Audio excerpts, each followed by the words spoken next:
Michael. Oh my goodness. They put this thing out and the show or the movie rather.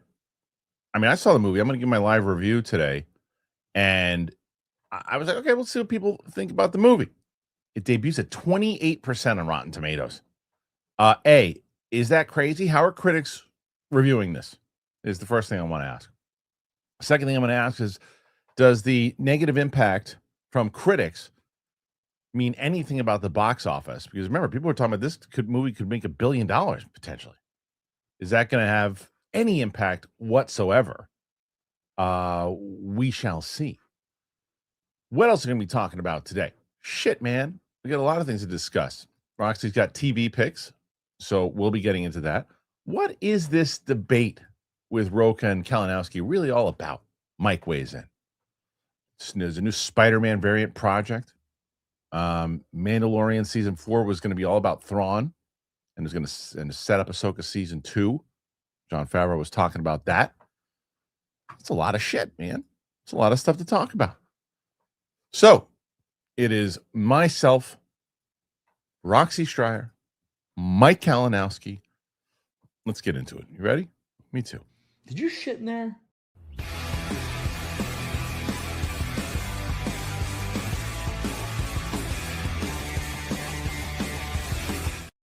Welcome back, ladies and gentlemen, to the show. Joining me on the show, I got to get her shot ready. Hold on a second. There we go. Roxy Stryer. And there she is, ladies and gentlemen. The crew is here on this Tuesday. My goodness. Hello, Roxy. How are you? Hi. That good, huh? Yeah, man. Good. Well, it looks like, have you been paying? So, Roxy, on Monday, I'll just give you guys the number right away. You're going up against Roku. Roku's at 111. Okay. You got it's beatable. But yesterday, What's the beef? Have you? I kind of knew about it over the weekend or maybe before during CinemaCon. Rocha texted me and he goes, "We got to get Mike on the show to talk about this." He's like, "Check this out." He sent me all these tweets. So Rocha and Mike, and I'm gonna call it how it is first, and then Mike, I'm gonna let you retort. At first glance, I think Rocha is in the right in regards to this particular thing. You guys are friends. There is no world where you should be calling him out on Twitter without reaching out to him. Wait, just tell me the facts. Give me the facts. Well, so something along the lines of Rocha tweeting about James Gunn not being at the Warner Brothers panel or something like that, and going and Kalinowski responds to a public blast that Rocha is essentially a gun hater and always has been. And then they go into this back and forth to where Rocha got sick of it and said, let's just debate this on this show. Mike never responded to that in typical Mike fashion. What do you mean? He said that where? Mike never responded where? On Twitter. Yeah, on Twitter. Rocha's like, let's stop talking about it here. Let's talk about it on the Kristian Harloff Show. And let's have a debate about this. And Mike didn't respond. So, Mike, first things first. I want to respond here. Why did you publicly go after Rocha? And two, why did you not respond to his request for a debate? One, because we both go after each other, and not even go after each other. I also back his ass up all the time on Twitter. Okay. What was this actually about, Mike? What was that? Okay, so at CinemaCon, he tweeted out that something about Gunn not being there, not showing Man of Tomorrow footage, bad look, this and that. And I'd go, they're filming Man of Tomorrow. They start filming. Why is he going to be there? It's not for Man of Tomorrow. It's Supergirl and Clayface, which they showed. But then that wasn't so much. I go, well, it's interesting you say that. How come you didn't mention that Matt Reeves and the Batman weren't there? He didn't. If he would have mentioned both, I wouldn't have said a thing. But the fact that he only mentioned Gunn and didn't even bring up the Batman 2, which wasn't there at all either. And Man of Tomorrow was shown. They showed it like in a sizzle reel, like, hey, it's coming soon. Yeah. They didn't mention the Batman 2 at all. And he didn't say anything about that. So, and in the past, he's been very critical of Gunn, constantly critical of him. I mean, that's all true. So what's wrong in me saying, hey, why didn't you say you didn't mention the Batman 2? Well, why didn't he? Couldn't you have? Because why? Couldn't you have texted him? But why was the reason to do it online? What was it? Because of this constant gun hating from him that Right. So you're holding him to the standards of anybody that would say that. Anybody. And if he would have said, hey, the Batman 2, where was that? I would have gone, you're right, man. That is kind of weird. Right. 100% I would have. Okay. But you won't say that. So that's not to me of anything other than you're feeding. And again, I get on the other side because, as Roxy, you know, he's okay. We talk about calling on air. He went on Collider Live with Clark Wolf and called me a DC apologist for years. Collider Live. So it's not like this suddenly happened and right. I'm calling him out. Okay. And then what about the no response to the debate? Because, okay, here's what I realized. I was at the middle of rehearsal for a show at Universal that we're doing that this started. All right. My night was just starting. And I'm like, if I keep going on this, I'm going to fucking go all night on this. So I did what you say. I put my phone down and I walked away. Okay. That's fair. Because it's like, I can't. Okay. I think this is why I like to hear everybody's piece. I understand Mike's point of view. I get it. But what do you actually think, Kristian? I think that they're both stupid for being on tour. I think it's stupid that they both. Okay, but in this scenario, in the here we go. In the pundit going to CinemaCon to cover it in an unbiased way. Should he have? That's your job. Also, yeah, maybe. But yesterday he did bring it up. Maybe. Yeah, no, he should have. The Batman 2 was. I was shocked that the Batman 2 wasn't. That's a huge. That is a huge. But on the other hand, I'm not because the Man of Tomorrow wasn't shown. Like, well, but they talked about Man of Tomorrow. They didn't even talk about the Batman 2. I mean, okay. I mean, I don't know what to say to that. I mean, the whole Batman 2 of it all is a weird, but this is for 2026 into 2027, for finish up the rest of the year. Next year at CinemaCon, I'm sure they'll talk about both of those ad nauseum. Like, okay. Yeah, Rox. So I have several thoughts on this. Take me off first. I think that number one, you and Rocha have this kind of rapport and relationship. We have to guess that Mike's actually listening to this, but go ahead. He's not even in his seat. Now he is. Now he's coming back. I think he's listening from his kitchen. All right, he's listening. I think if the situations were reversed and Mike tweeted something, Rocha would also go after Mike on Twitter and not send him a text. That seems to be their dynamic because I see it all the time. Right. They use their phones as weapons. My dynamic with you, Kristian, yes. If you tweeted, there's never a time where we're tweeting back and forth at each other. No. That's just not like, even when we were both heavily on Twitter. Yeah. That was never, if you tweeted something I thought was stupid, I'd screenshot it, text it to you and be like, fucking idiot. Like, just why did you post this? Why'd you post this? Right. That's our way of going about things. Yeah. So I think that this has been established through years and years of Twitter use. Right. So I don't think that Mike or Rocha can really be upset about this being a public interaction. I'm not upset. No, I know. No, I know. I know you're not. But Rocha seemed to think that because it shouldn't be in that place. What I will say though is that and Rocha's come on this show before with me, and we've gone on this show about Gunn, and I've been like, because I don't think that him or Snyder's gun stances make any sense. Mm-hmm. They make no sense to me. But at the same time, he has stood 10 toes down. And I do think Gunn not being somewhere and Matt Reeves not being somewhere are very different considering their positions in DC. Right. Yes. So thank you. Okay. I said the same thing about people where they were like, oh, Gunn didn't, I guess. Well, I don't know that I just agreed with you, Mikey, because Gunn not being somewhere. Yeah. As the head of the studio is different than Reeves not being somewhere as the head of a project. But he's a director as well. And that's why, and people don't understand, Gunn and Safran split the job of two people. Like, and Ellison, when the Paramount guy held this meeting with all the people at Warner Brothers, Gunn wasn't there. And people were like, what the fuck? Blah, blah. He's like, no, but Safran was. Yeah, but I showed up because Gunn was doing Man of Tomorrow work. Like, he's in Atlanta. He's filming a movie. Their big tentpole. He doesn't have time to go to CinemaCon. That they're not going to talk about. Did he do like a video presentation? I don't know. I don't think so. I think Man of Tomorrow was in like this sizzle reel of what's coming up. Just if I'm being 100% transparent and fair, as a DC fan and as somebody who loves Gunn, and Gunn's movies don't really miss for me, I don't think it's that legit that he had zero presence at CinemaCon. I would think that he should have had some presence there. I agree. If it wasn't a video, I thought he did a video presentation or something. But either way, a video. Here's the thing, guys. Anything. Yeah. He cannot win with a lot of people because if he was, people are like, why? It's not about him this year. It's Supergirl. Oh, he's got to be all over it. Like he did a thing for Supergirl, and people are like, it's not your movie. Why are you talking about it? It's like the guy can't win. Yeah, all right. He's filming a movie. I agree with that. He didn't need to be there. Brooks says Gunn sent in a video. Oh, okay, great. Then I there think you go. I think he did exactly. It is also. I think the Saffron's not. I mean, minus the people who really follow it, like you guys, and most. It's how exciting is Peter Safran to be giving speeches? He doesn't have much personality. I actually really struggle with listening to. He's got to up his charisma game. But that's why he's in the position. He's a suit. That's why there's Gunn. He's the right. He's not there. But that's the point is that he's not. But then, okay. So my follow up question to you, Mike, is yes, because this seems to be your relationship with Rocha, right? And yet you guys are very close friends. Yeah. Like when you see each other after debates like this, right? How does it go? What's it like? Not weird at all. No, you bring it up.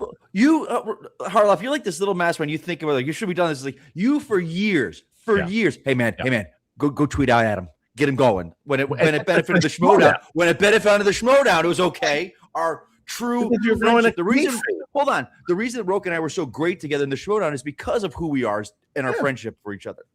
Like I will never. Anything that ever happens with Roke online, I'm never going to see him and go, you fucking asshole, fuck you. Right. No, you guys known each other too long for that. Yeah, I agree. Anyway, I'm bored with this now. So listen, it's fuck you. That's fine. So this is something that's probably still ongoing. I don't think we've heard the last of it, or the last time that the two of them tweet each other. So, where do you guys stand? Who do you say is in the right? Who's in the wrong? Put your thoughts in there. Let me know. Okay, look, we're going to switch, and I'm going to do something real quick. So, Mike and Roxy, if you want to do peepees, whatever you got to do, go ahead and do it. I'm going to do my my review, my non-spoiler review of Michael. I said I was going to do it live today. So, if you're brand new to the channel, you haven't been here before, click like, comment, subscribe, do all that and more. I'm going to talk about the new this is non-spoiler review of Michael, which is the biopic. Antoine Fuqua is the director on this one. You got Jafar Jackson playing Michael, also Giuliano Valdi, who plays young Michael, Coleman Domingo playing Joseph Jackson. A lot of other big cameos in this. There's I also thought Keelan Durrell Jones, who played Bill Bray, was a standout. Let's go with the acting first, and I will tell you that people are curious, like, what is this going to be? Is this going to be just an impression of Michael Jackson's nephew doing him? And the answer is no, it is not an impression. He really gets the cadence down of Michael Jackson. And so does Giuliano Valdi, who plays young Michael Jackson. You see the rise, and that's what people have to realize about this movie in general. And we'll discuss all this in the live show and everything more. But in reviewing this movie in what they gave you, not what I thought or whatever it could be, I'm just going to review the movie that they gave me, right? Because you have to understand that the Jackson brothers were producing this. You're going to get a vanilla version of this, at least in part one. That being said, they really do show the rise of Michael Jackson and the kind of the paint by numbers, if you will, biopic, what they do, how they start, the fact that he comes from this family where his father is pushing them to be on it all of the time, to get them out of the being poor and really driving them hard, and really not in a way that is healthy either. It's more so like not allowing them to be children, and it sympathizes with Michael throughout it. And I think that's going to be a thing where a lot of people might have an issue with. But again, in this movie in general, they are showing Michael as he is growing, standing out, becoming who he is, becoming the pop star that we see. And they go through all the music. They go from the 70s. This movie covers the span from the 70s into like 1989. They show a bunch of things that you would have known if you were growing up in that era, or you're a Michael Jackson fan in general. the music really pops. What Jafar Jackson does is you do get this essence of who Michael is, or at least who they portrayed him to be. And that's what he does. He has this soft side about him, clearly troubled, all these other things that were going on in his life. But the way that they do, the relationship that really pops again, as I mentioned, is between Michael Jackson and Bill Bray, who is his driver and looks after him, and it was assigned by his father. Now, Coleman Domingo, again, with this presence about him, he's always a standout guy because he just has that energy about him. But playing Joseph Jackson and just seeing how he exploits his children and these things that he's just been plagued with, that part of it they really dive into as well. Antoine Fuqua is showing you, I mean, the music, the video, the stuff like when you're watching him do Thriller, these other things, those things work. Now, the soft side of it and the vanilla side of it is the thing where it's like, okay, well, clearly they're not diving too deep into it. And as I said, it is a little bit more of a VH1 type movie than maybe it is a detailed, let's get into the nitty gritty of it. And there is sometimes where the dialogue feels like, oh, we're getting to the next music video and we're going to show what a great performer he was. And then they're diving a little bit.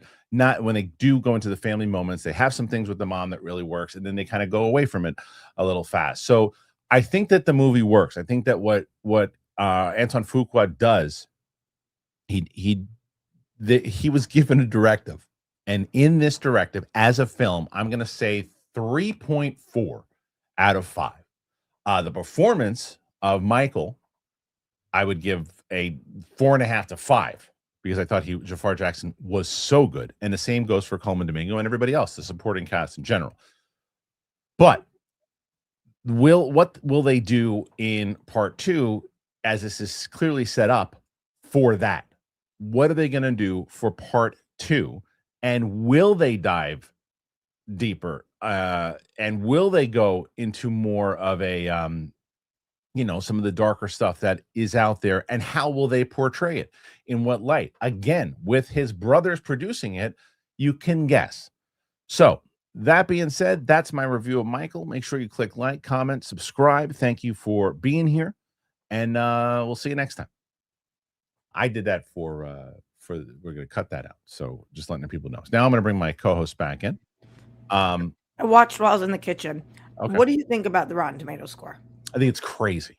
Okay, because you just gave the best review of anybody everybody seems to be slamming this. Yeah, because I think that they're reviewing it. I think that they're reviewing the movie that they wanted to see. I wanted to review the movie that I saw. It's not the movie that I wanted to see. Are you reviewing it as a film or as a biopic? Both, a biopic and a film.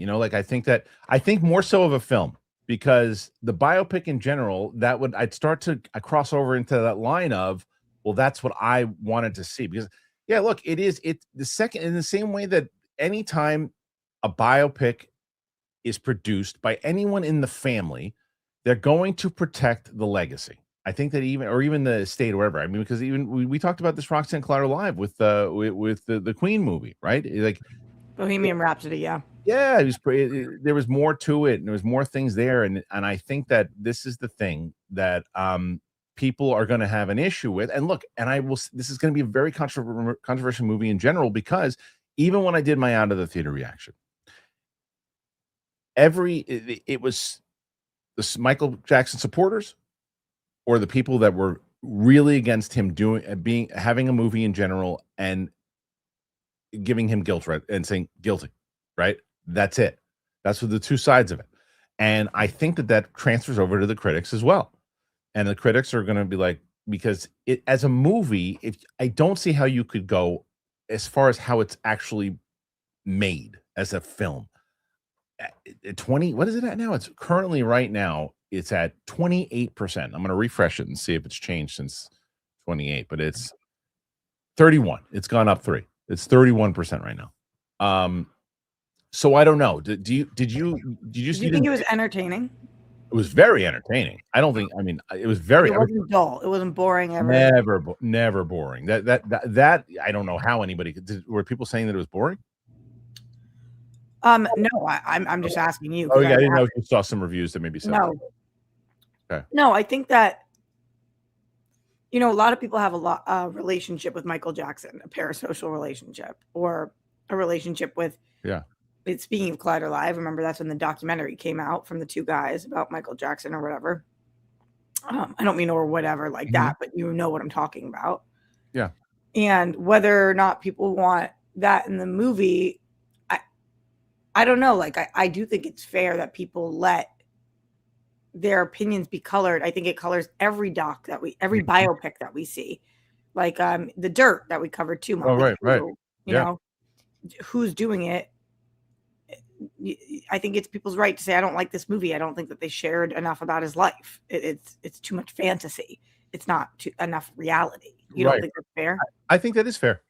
I think that there is a lot of I haven't seen it though, and I want to see it. I'm excited about it still. Well, but the question is also, I think with that though, right? It's like you can how do you know though what's really fantasy on the side of it? I think that one of the things that they probably there's scenes of him like hanging out and playing with bubbles in his room, and he's treating they portray him like he's Mr. Rogers, right? And that's probably going to piss some people off when you're looking at it and like, oh my god, he's with a CGI chimpanzee right now, and he's sitting, he's bedside making sure that he's donating this and he's donating, like they wanted to show how much he was doing, and they portrayed this idea. So maybe critics like they're just portraying him as like the perfect angel. So this is a fantasy side of it.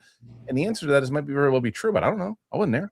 Did they show him hanging out with so many underage boys? Because that's fact, right? Like, I'm not saying what he did with them, but did they show his relationships, like anything to do? So again, this was up until 89, not to say that wasn't happening right there, but they focused in like what they do shows like, because the thing that happened with him with the Pepsi commercial when he got burnt like extremely badly, right? What they do at that point is while he's there, you see him kind of kneeling over and talking. There's a kid there who's a burn victim, and Michael is there talking to him, and they show more so like what John Cena does when John Cena goes into hospitals and wants to make a kid's day better, and he goes by and he's talking to him. That's the way that they portrayed his relationships with kids, and they portrayed it also setting it up that he's always like a little kid. Like he wants to, like, as they're older in their 20s, he brings like Twister to his brothers, like, let's play Twister, and they're like, we're grown up now, Mike. Like, and they keep showing the fact that how his Peter Pan and Neverland and he never wanted to grow up and he always wanted to be a kid, and they show they portray it as if he just was a big kid, and I think that's probably setting up for what's going to really piss people off in part 2 of like, no, this is the way people saw him, but he's actually like this. If this doesn't perform, is there definitely going to be a part 2? Like, where are they in the process? I can't imagine that there'd be an if it underperforms. Now that, Mike, I guess is my question to you, right? Right. Now this is a movie where I don't think critical response is going to do jack shit. I think that the fans, which still are universal for Michael Jackson, are going to see this movie, especially if they find out through reviews that they're not covering this stuff in the first part of it and they're just focusing on his legacy. I still think it's going to perform. I don't know about the $1 billion. I think that's far-fetched, but I do think that it's going to make a lot of money. What say you? Is this going to make an effect? Mike, what do you think? You're muted, Mike. Sorry. When does this come out? Not this weekend, but next. Am I the only one that doesn't feel like it's being promoted? I totally hear you on that. Oh, no, you don't think it is? I completely agree with you, Mike. I don't have any friends from home that know that this is coming out. Oh, wow. Like, nobody, and I have a lot of big Michael Jackson fan friends. Everybody does, obviously. Okay. I haven't seen this anywhere. Like, I remember the hype when the first trailer dropped, and I was like, "Oh, this movie's gonna kill." Now I think it might bomb. I don't. There's no talk of it from any, like, to general public. I'm like, what? Like, I don't know. Bomb. Okay, so I don't think know, it's man. bomb. What do you think, Roxy? You think that it's going to perform still, or you think it's going to underperform? Where do you see this topping out? Because I'm assuming the movie costs around $150 million to make, if not more. Higher. The estimated budget is between 155 and 170, including an additional 15 to 50 million for reshoots. Total production budget estimated around 170 to 200. Okay, not including marketing. So it needs to make at least 600. I would say it needs to make at least 500, right? Well, if it's 200 plus the 170. 170. Yeah, so I would say let's compromise and say 550. Okay. So does it do 550? Yeah. Or what? Yeah, I think this does 550, but I definitely don't think it does $1 billion, which is what people early on were predicting, like this is $1 billion box office movie. Because of what Mike's saying. The marketing and the reviews. I mean, this movie comes out in 2 days. That's crazy. That's insane. 2 days, huh? Wow. I think so. I think it's this Thursday. Yeah, okay. That's insane. Yeah. And that's wild. Oh no, it says set for April 24th. Yeah, 2 days. Yeah, that's crazy. And I don't have tickets to see this. Are you gonna see it? I wasn't even invited to a screening of it, which is weird. Huh. I was planning on it, but the Rotten Tomato scores like actually kind of impact my. I don't know if it should for you because I'm definitely going to see the movie. Yeah, I just don't know that I'm going to see it opening weekend. That's fair. Because there's a lot of times when the Rotten Tomato score is very much on the opposite side of your opinion. You really do look at, and this is a compliment, by the way. You look at the best things in movies when you see them, even if certain things maybe other people go this. For sure. You find good things from them. And I'm curious, if you're going to go into this, if knowing what you know about how they're covering it, will that affect the way that you look at it? Because it seems to be doing that for a lot of people. Yeah, I think so. You think so? Okay. I have a really hard time understanding the truth about Michael Jackson. Right. And it does impact whether I believe all the stories or not. You know, at the time that doc came out, it seemed so damning, and then there was so much evidence against those guys. Whether I believe it or not, it's distracting to me when I watch things or listen to Michael. It's distracting because I wonder, was this man a predator? Right. Was he a child predator? Especially everything going on in society today, like, and his connection with Epstein and everything too. You know, it's like right. So, I can't sit here and tell you I know what happened for sure. Who the fuck could do that? None of us were there. Yeah. But it's distracting when I hear. It's not 1, 2, 5, 10. It's been my entire life. I was born in 91. Sure. For the entire duration of my life, I've heard stories about this man being a child predator. Right. So I don't know whether that's and that's the thing that's not going to shake. Yeah, what's up? Because I grew up much different period, and I grew up with Michael Jackson, the megastar. Like I saw him in concert in the 90s, or the 80s. I want you to finish your point, but that's the movie that they made. What you just said, they made it for people who have that perception of him when you grew up. Go ahead. Yeah, please. Like I saw him in concert in the 80s, and it was him and the Jackson 5. Like it was incredible. Like I grew up. So by the time the 90s rolled around, I was out of Michael Jackson. It wasn't I knew all the stories and the Wonderland and all that, but it was never. And it's so interesting to see if Michael Jackson was, let's say he started his career 20 years later, he would absolutely have been demolished by everything that came out. But by the time it came out, his career had already kind of peaked. He had his 80s run into the 90s. It was kind of like people didn't want to tarnish that image. Social media wasn't about what it is now. So it's just interesting. Like, even if you look at the chat right now, people in all caps, Michael Jackson was a predator. People in all caps, Michael Jackson was not a predator. People in all caps. You're racist. That's crazy. That was my out of the theater reaction. I mean, every comment was pretty much either one of those two things about going back, and that's what I mean by distracting. Yes, it is. So when I go to see this movie, when I watch it, which I am going to watch it, we'll see if the movie is good enough that I'm never distracted by that. I think great point. The reason why I think that you will be is because I will say that even when I was watching it and saying to myself, because I had to tell myself, I'm like, okay, this is the movie that they're telling. This is their version. Like, as you know, what this is a perfect way to put it.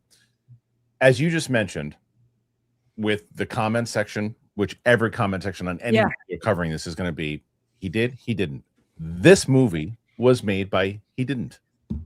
Yeah, and that's who this movie was made for. If you are a he did. You're more so of the I don't know what to believe. Yeah, back in the day when that doc came out, I was like, oh, he clearly did. And then it's just crazy because unfortunately, people can lie. That means that people who accuse people can lie. That means that people who are pop stars can lie. That means people. So, and I don't know.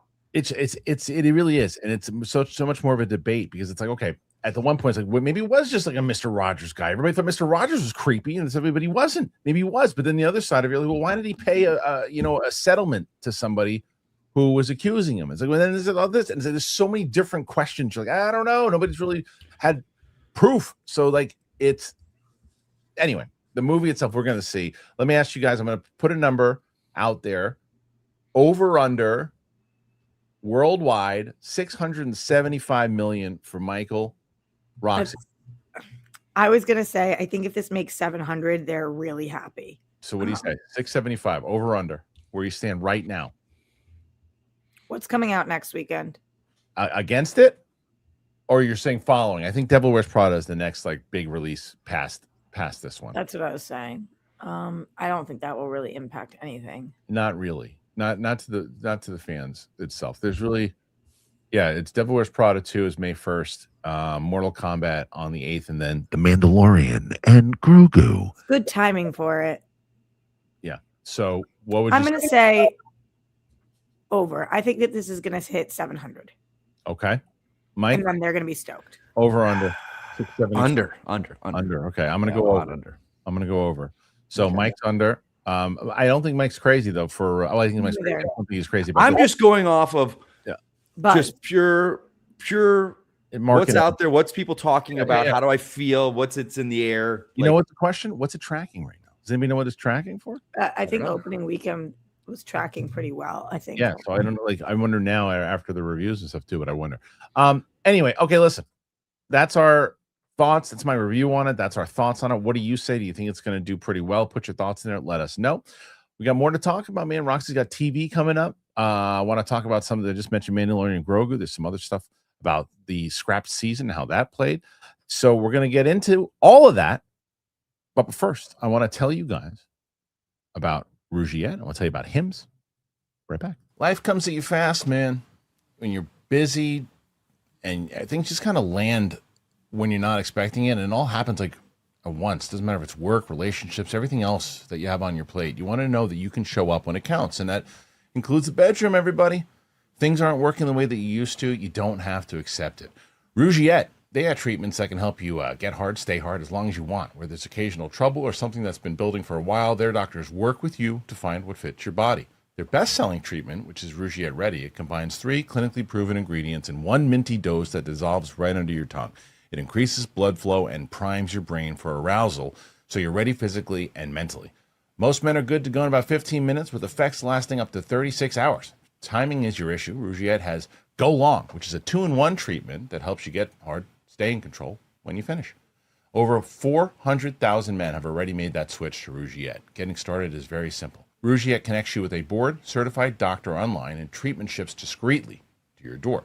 You head on over to Rougiette.com/Kristian. You will get 15% off of your ED treatment. That is RUGIET.com/Kristian for 15% off. Rougiette, performance medicine for men. All right, so you don't want to just lose weight. You want to lose weight, but you want to look better and you want to feel better. And that is why Weight Loss by Hims now offers access to the FDA-approved Wegovy pill and the FDA-approved Wegovy pen. It is designed to help you lose weight and keep it off so you can stay on track with your goals. With Wegovy at Hims, you lose up to 20% or more of your body weight when combined with diet and exercise, which is very important. It helps you regulate your appetite and eat less, so success is within reach. Plus, Wegovy is the first ever GLP-1, so there are no needles needed. Doesn't stop there.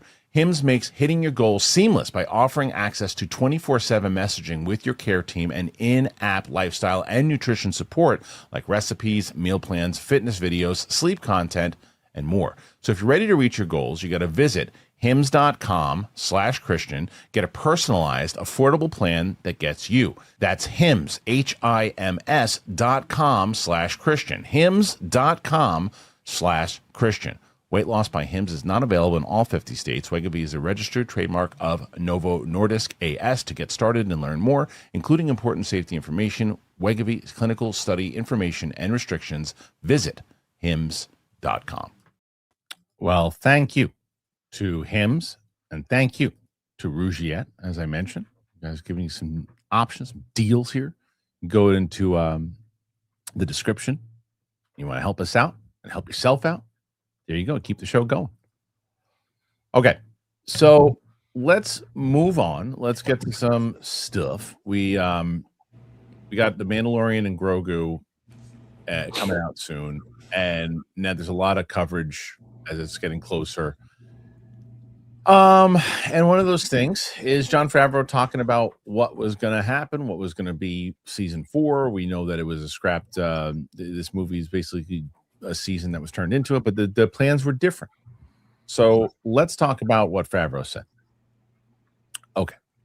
So give me a moment here as I bring up this one. And where in the world is it? Give me a moment. Sorry. I don't know what happened there. Always waiting. Great. Mandalorian and Grogu. Nothing. It's not working. No, great. Can't fucking get the stupid thing going. Come, why even a pacing? Holy shit. Hold on. Sorry, guys. Holy shit. Hold on.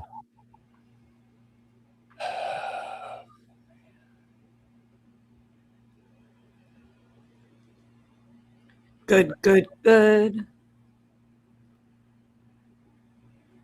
Okay. All right, here it is. So, Mandalorian and Grogu is coming out. Mandalorian season 4 was about Thrawn, and it was also going to set up Ahsoka season 2. Jon Favreau says the Mandalorian Grogu director Jon Favreau has revealed his scrap plans for the Mandalorian season 4, which included putting the spotlight on Grand Admiral Thrawn ahead of Ahsoka's return.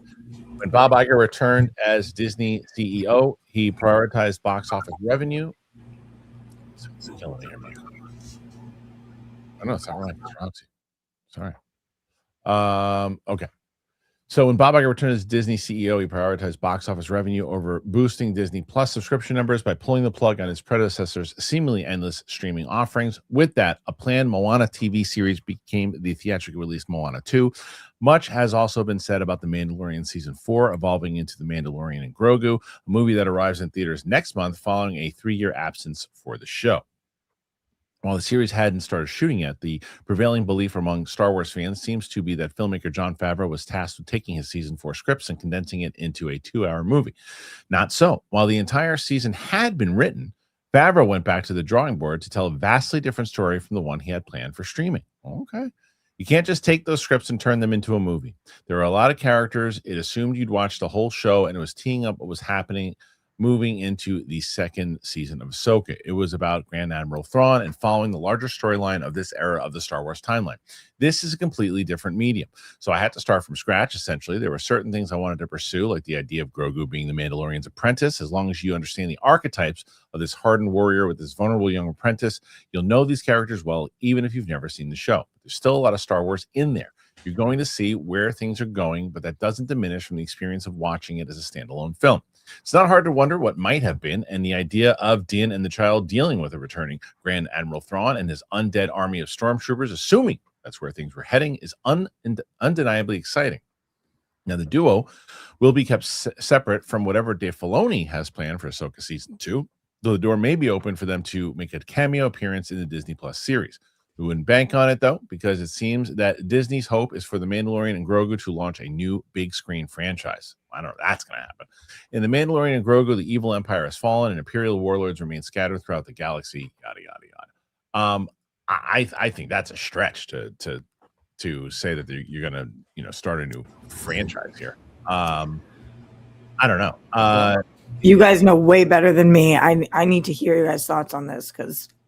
Yeah, I mean, look, what I will say is that I think that the comments are the right comments to say. I think that what you don't want to do is you don't want to tell audience, well, look, if you go back and you watch everything that's leading up to, so you watch season 1 through 3 and you watch Ahsoka season 1, you can come and enjoy this movie, but you got to watch those things so you know what's going on. you're going to lose people right away when you do that. Instead, it's it's a Star Wars adventure with these characters, and we're essentially introducing them to the audience for the first time. I believe him. I believe that this is that it was probably, I had this whole plan for a season 4, and I can't do that as a movie. I just can't. I can't do that. So I got to make my own standalone like movie of the week. They're going to give me $150 million to make a movie of the week for Disney Plus, but I have to put it in the theaters, and that's what I'm going to do. What I don't think is going to happen is them launching a new film franchise because of it, because it was Mandalorian Grogu. What I do think can happen is that if it's mildly successful, it could get people excited to see that season 4. So, Mike, you hear these comments. You're like me. It's like, we'll see what happens with this movie. But what do you think about the comments? I think it's the fact that, like we had said with what he says about this wasn't season 4. We had to redo it and this and that. So, I mean, clearly, of course, they did. They had, how many ever episodes, 13 or whatever episodes. You got to fit that into our movie. So you got to make changes. I think if a movie does incredibly well, it will make another one. If it doesn't, I don't know where we see the Mandalorian again. Right. Well, but again, it's like Michael Jackson. I don't feel this is people are talking about this. Like it seems like to me when people are thinking of summer movies, this one feels like an afterthought. Yeah, I mean, look, it doesn't feel like whether you like DC or not, people are talking about Supergirl. Whether they think it's going to be terrible and it's going to bomb because of that, whatever side you fall on and whatnot. But at least it's being talked about. It's commented about. At least in the conversation. Every time it's in the conversation. Anytime a trailer drops or something drops, and they say the thing about publicity. No bad publicity or nothing negative is bad. Yeah, but Mandalorian, so people are talking about. Like after Super Bowl, people were talking about it. They said horrible commercials. They were talking about it. That was Super Bowl, Roxy. That was 2 months ago. Right. Like but now, getting into summer season. Yeah, the CinemaCon stuff was the most positive response I've seen on the conversation thus far, even for people that that weren't excited about it. So look, the first 15, 20 minutes we saw was pretty good. I saw the trailer, and the trailer to me looks like a really good trailer for a Disney Plus TV movie.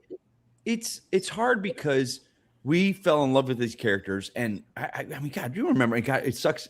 It's 7 years ago now when that show debuted, but it was awesome, and it devolved over the course of 3 seasons. And we by the end of it, we were all like, "What are we watching here?"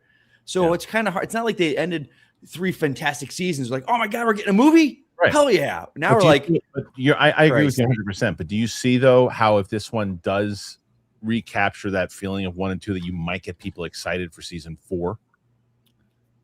Are they going to do a season 4? Like, is that like a definite? There is a series. I thought he said a franchise and like they'd go movies from now on. No, he had talked about wanting to do season 4 at one point. Maybe not in that interview, but I think that it would justify it because Roxy, I'm curious to hear your thoughts on it because I always like talking to you about Star Wars because you're taking on that kind of casual perspective, right? So, is this a movie that I know that you want to see it, but are you excited to see this movie?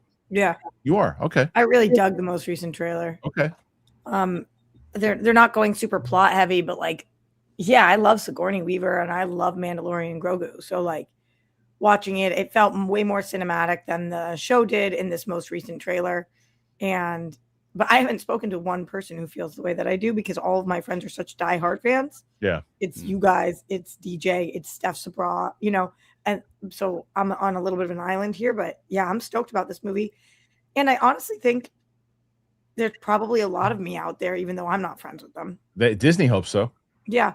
I don't know. I wonder the people who are going to see this movie, I really wonder how many people are going to see this movie who have never watched the show.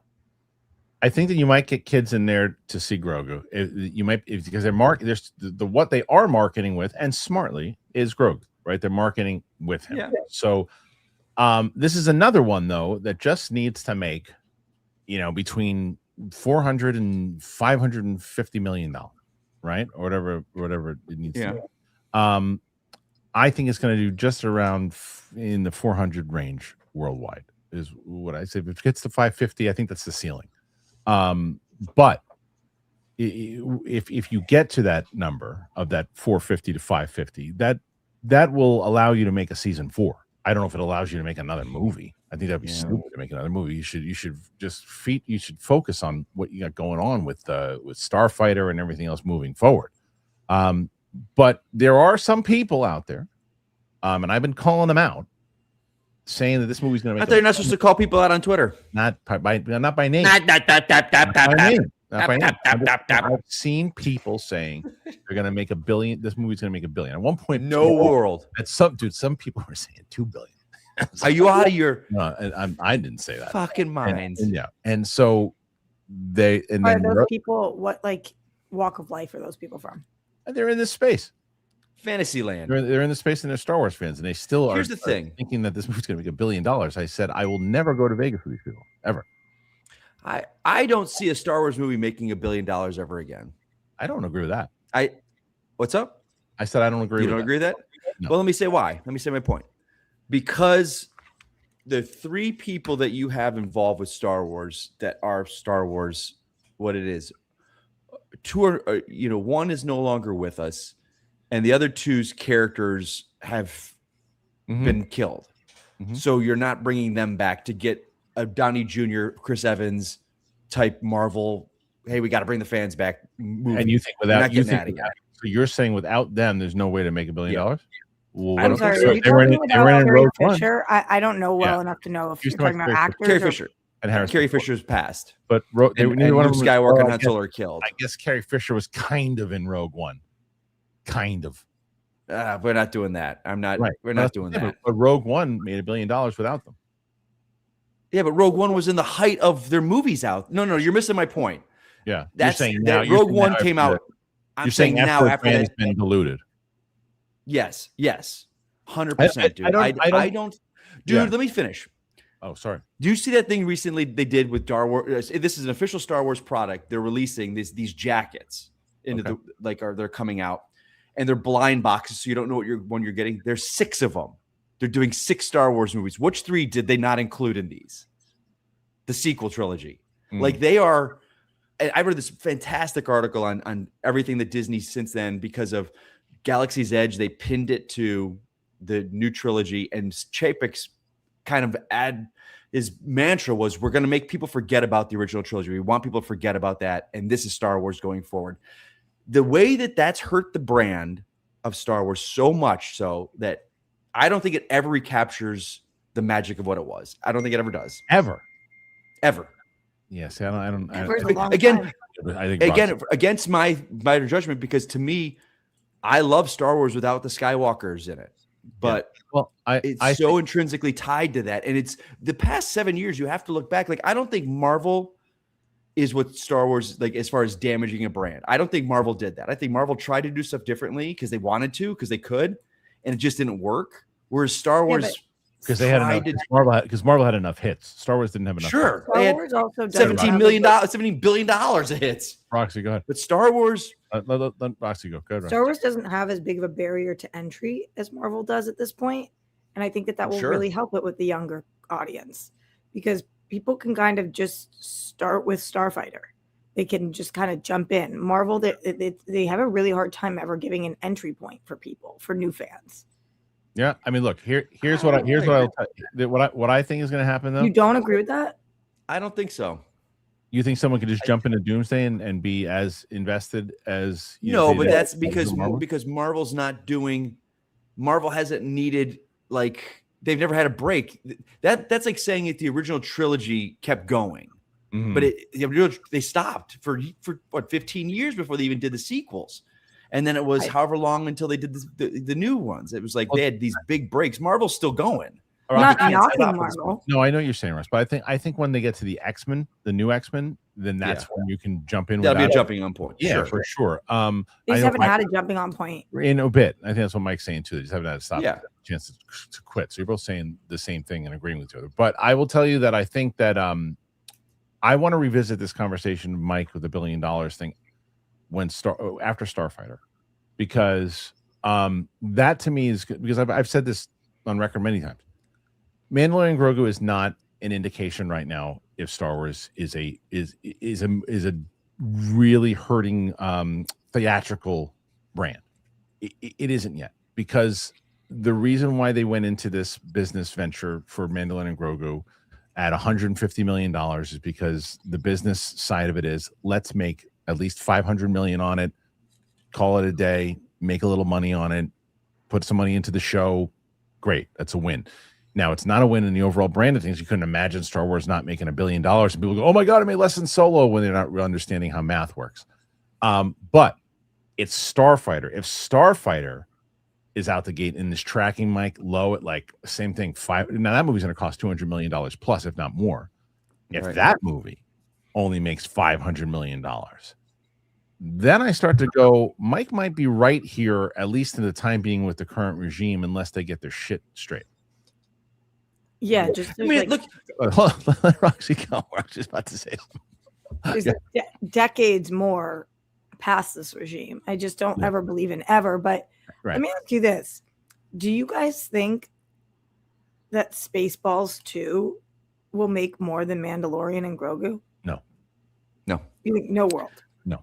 I think Roxy, that is a specific movie for a specific generation of people. Yeah. I don't think the 18-year-old kid.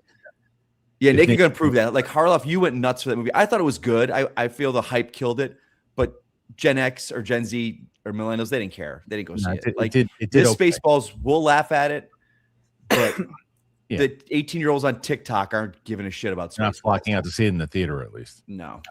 Wouldn't that be unbelievable? What if Spaceballs 2 made $1 billion? That'd be great. I love that line. I mean, you think though of Harloff, what Spaceballs did with the original trilogy, it is ripe. Yeah, totally. For just destroying the past 15 years of Star Wars, destroying it. I'm worried though that could get everyone on board and go, yeah, you said everything we wanted to say. I'm worried though that they're going to do all sci-fi movies and not just Star Wars. They should just stick with Star Wars. Yeah, I mean, the original one there was aliens, the one bit, but like it was. I mean, a couple jokes here and there, a couple jokes, but it needs to stick to Star Wars. But on the other hand, Spaceballs is a great movie. Yeah, even though it's a parody, it's still a great movie. Yeah, I don't know, but I don't see it ever making more than Mando. Rocks. Nah. Well, just the way you guys are talking about Mando is like it's gonna bomb. I don't think it's gonna bomb. No, but Roxy, when I say that, it like even Rise of Skywalker, which is reviled by everybody, that made $1 billion because it was just in it all. Still, you were still the hype of it. It was still there. It was this to me is a Captain America, Brave New World, Thunderbolts Star Wars movie. It's coming off of the downside. The negativity's there. Right. It might be good. It might be good. Like Thunderbolts was a great movie, but people just didn't care anymore. Fantastic Four is great. Yes, $500 million.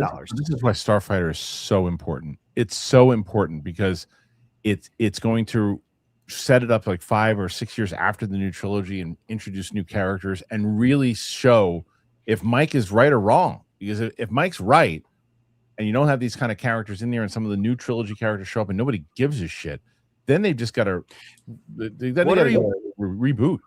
What do you think the odds are? And I hope to God it doesn't, but that someone like Mando, Grogu, Luke shows up in Starfighter. Luke? I hope to God it's no one. Luke's dead in Star. You're saying it's a ghost? Like the Force Ghost? Force Ghost or like what? Yeah, I think Ray might have a cameo. I think that Ray. See, now if they do that, I'm gonna say this: if they attach a Ray thing to set up a Ray, hurts the movie. Let it be a standalone. Just let it be Ryan Gosling being awesome in space, fighting in a starship. I'm curious. Tie it to anything. I'm like, there's part of me that agrees with that, and there's part of me that disagrees with it. It's a longer conversation. But anyway, what do you guys think about this? What do you think about the fact that they're going to be doing a perfect one? Thank you. Good. I'm stretching. Shut up. So, what do you think about this in general? Mandalorian and Grogu. Put your thoughts in there. Let us know. If you're not already subscribed to the Clips channel, please do so. Trying to get to 20,000 on that one. We just reached 120,000 on 120,000. Nope, 220,000 on this channel. My writing partner has surpassed me in Instagram followers after 3 weeks on Instagram. There's over 65,000 followers. TMI Tammy. Jesus. I'm trying to get to 100,000. But the audience gotta show up for me. How does we need to get that to translate to her? Right, because it's just the character you're saying? Yeah. Yeah. Well, I mean, the character does show up briefly in the show. No, I just mean like I wonder if she can start doing crossovers with her Instagram. Like I know. You just want people to recognize her. Right. Maybe she's got the wig and stuff on. That's true. But we have a lot She's going doing on. so great. She's doing amazing. So great. And so we have a lot coming up with the show. So I'm gonna let everybody know. Okay, but it's time to talk TV. We got TV, and I want to see if it's on the list for Roxy. I didn't look at the full list. Is Rooster on the list? No, but I'm caught up. So they just sent. I thought because they had sent 7 episodes. I thought it was only 7 episodes, but they just sent episode 8 this morning. Oh wow. And I saw the coming too. I really like. Oh no, I didn't watch. You haven't seen 7 yet? Sunday. Let's see which number that was it 7. was. That was 7. I love the show though. It's really good. Yeah, it's really, really good. And it's yeah. I haven't seen 7. I've only seen through 6. It's just a show that like I need in my life because there's so many shows out there that are just dark. And I'm sure that the majority of them is reality TV, the stuff you're going to talk about, I assume is dark. I don't know. It's also a dad-daughter show. Yeah, sure. But Sadie loves it too. I should say Sadie likes it. And we watched that together because it's just a feel-good show. I really like it. I think Steve Carell's doing great work. He's doing great work. Yeah. God, he's got the Paul Rudd effect. Like he just gets like better and hotter and cooler, and he's really great in this. He's really good. But this is not covered on the TV. There's other stuff that is, and we're going to talk about it right now. It's Roxy's TV. Roxy, let's take it away with the first one here. Where is it? Here it comes. Okay, old picture, but Beef dropped a new season with a different cast than this. Did you guys watch the first Beef? No. You never watched? Neither of you ever watched the first Beef? No, ma'am. Oh, whoa. The show's so great. The season is less direct beef, but more intricate beef. Okay. And I'm really into it. I'm really, really into it. We've got Carey Mulligan and Oscar Isaac, and then Kaylee Spaney and Charles Melton. Oh, that's a good cast. It's so much fun. Yeah. That they're dealing with the show is about beef. Like the first season is about a car accident and like having beef with each other because of that. This one's about. So these two aren't even on the show. No.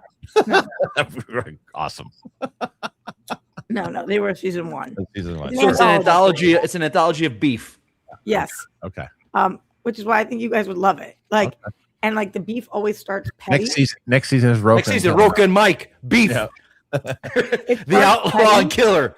Beef. Yep. And then they show like how petty beef just continues to grow and take over.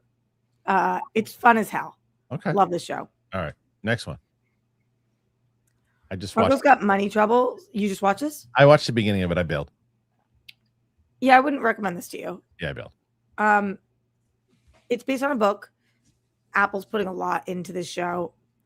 I think that this first episode, I haven't watched episode 2 yet. The first episode was enough to keep me intrigued. The sex scenes were so unrealistic. They were so stupid. He was just like throwing her up against the wall. They were like dancing on the wall. So stupid. Like, you don't think he could carry her? No, it wasn't that they couldn't carry, but they didn't even look like they were fucking. It looked like they were like just. He looks like he was just like slapping her against the wall. It did not look like they were having sex. That is so funny because I literally watched those scenes and was like, I gotta get tossed against a wall. Like getting tossed against a wall is fun, but that didn't look like they were actually having sex. It looked like he was like trying to wrestle her. You know who knows about sex? My barber. That's right. I went in there for a haircut and then I came out with a limp. I'm glad you guys think you're so funny. I went for a haircut, had to see the chiropractor. That's right. I've been bedside for the last 6 months. Go ahead, Roxy. I like the show. I'll keep you guys I'm with posted. you, Rox. I'm for sex against the walls. Me too. I didn't say that I wasn't. You didn't see the scene, Mike. It's just not. It just didn't look like real sex. All right, next. Your Friends and Neighbors, I think, is maybe even better this season than last season. They added James Marsden to the cast. He's such a great addition. I love watching rich people struggle. That's what the show is, and like try to figure it out. It's funny. It's well done. It's got a great cast. John Hamm at the helm of it is moi, chef's kiss. Definitely worth your time. I love James Marsden. Me too.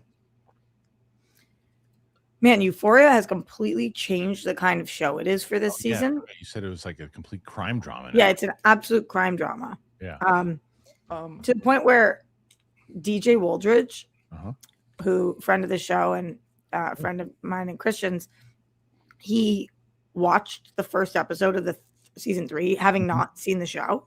Oh. And was like, I love this. And I was like, yeah, you wouldn't have. It was like high schooler drug sex show, and now is like crime drama, like strip club adult. I'm really into it. People are not liking it though, and I get why. If you loved that, it wouldn't necessarily translate to this. Okay, so Roxy, facelift. Yeah, Roxy, I don't watch Euphoria, but all I ever see is Sydney Sweeney in like lingerie and weird positions. Is that like, is she? What is her character in the show? She's doing an amazing job on the show. She decides in this season she's with Jacob Elordi's character. They're getting married, and he refuses to pay for the flowers she wants, so she decides to join OnlyFans. That's what we talked about, you and I. Right. Remember we were about the flowers? Yes. Right. Okay, right. so gotcha. So she's that's why she's doing all that. And that's an OnlyFans like. I'll be honest. The show. She's doing an amazing job as an actress. Like, she's so good in the show. I'm kind of surprised she was willing to do this. That's what I'm saying. Like the things I see her doing. She's out of actually like. What is she doing? I know that people will show screenshots of it, and I'm just like, oh my god! I know she's been crawling around in like dog outfits and stuff. Yeah, that. But like, I mean, nudity, like nipple. There was a scene she's like spread eagle with like bunny ears, but she had lingerie, and I'm just like, maybe I should be watching this show. But good for her. Like her character is really not hot. Like that. She's like the running joke of the show is how not sexy she is. She's that's just fucking not fantasy land. Yeah, if you watched it though, you'd be like, "Oh my god, she's the least attractive character ever." Would I know? Yes. Would I, Roxy? I think Sydney Sweeney's hot as hell. The character Cassie is like so. Gotcha. Gotcha. Okay. Yeah, I'm just surprised that she was willing to do this. I mean, I don't know that I would have been willing to take this role. Like, oh really? Yeah, I mean, she's like doing OnlyFans. Like it's a lot.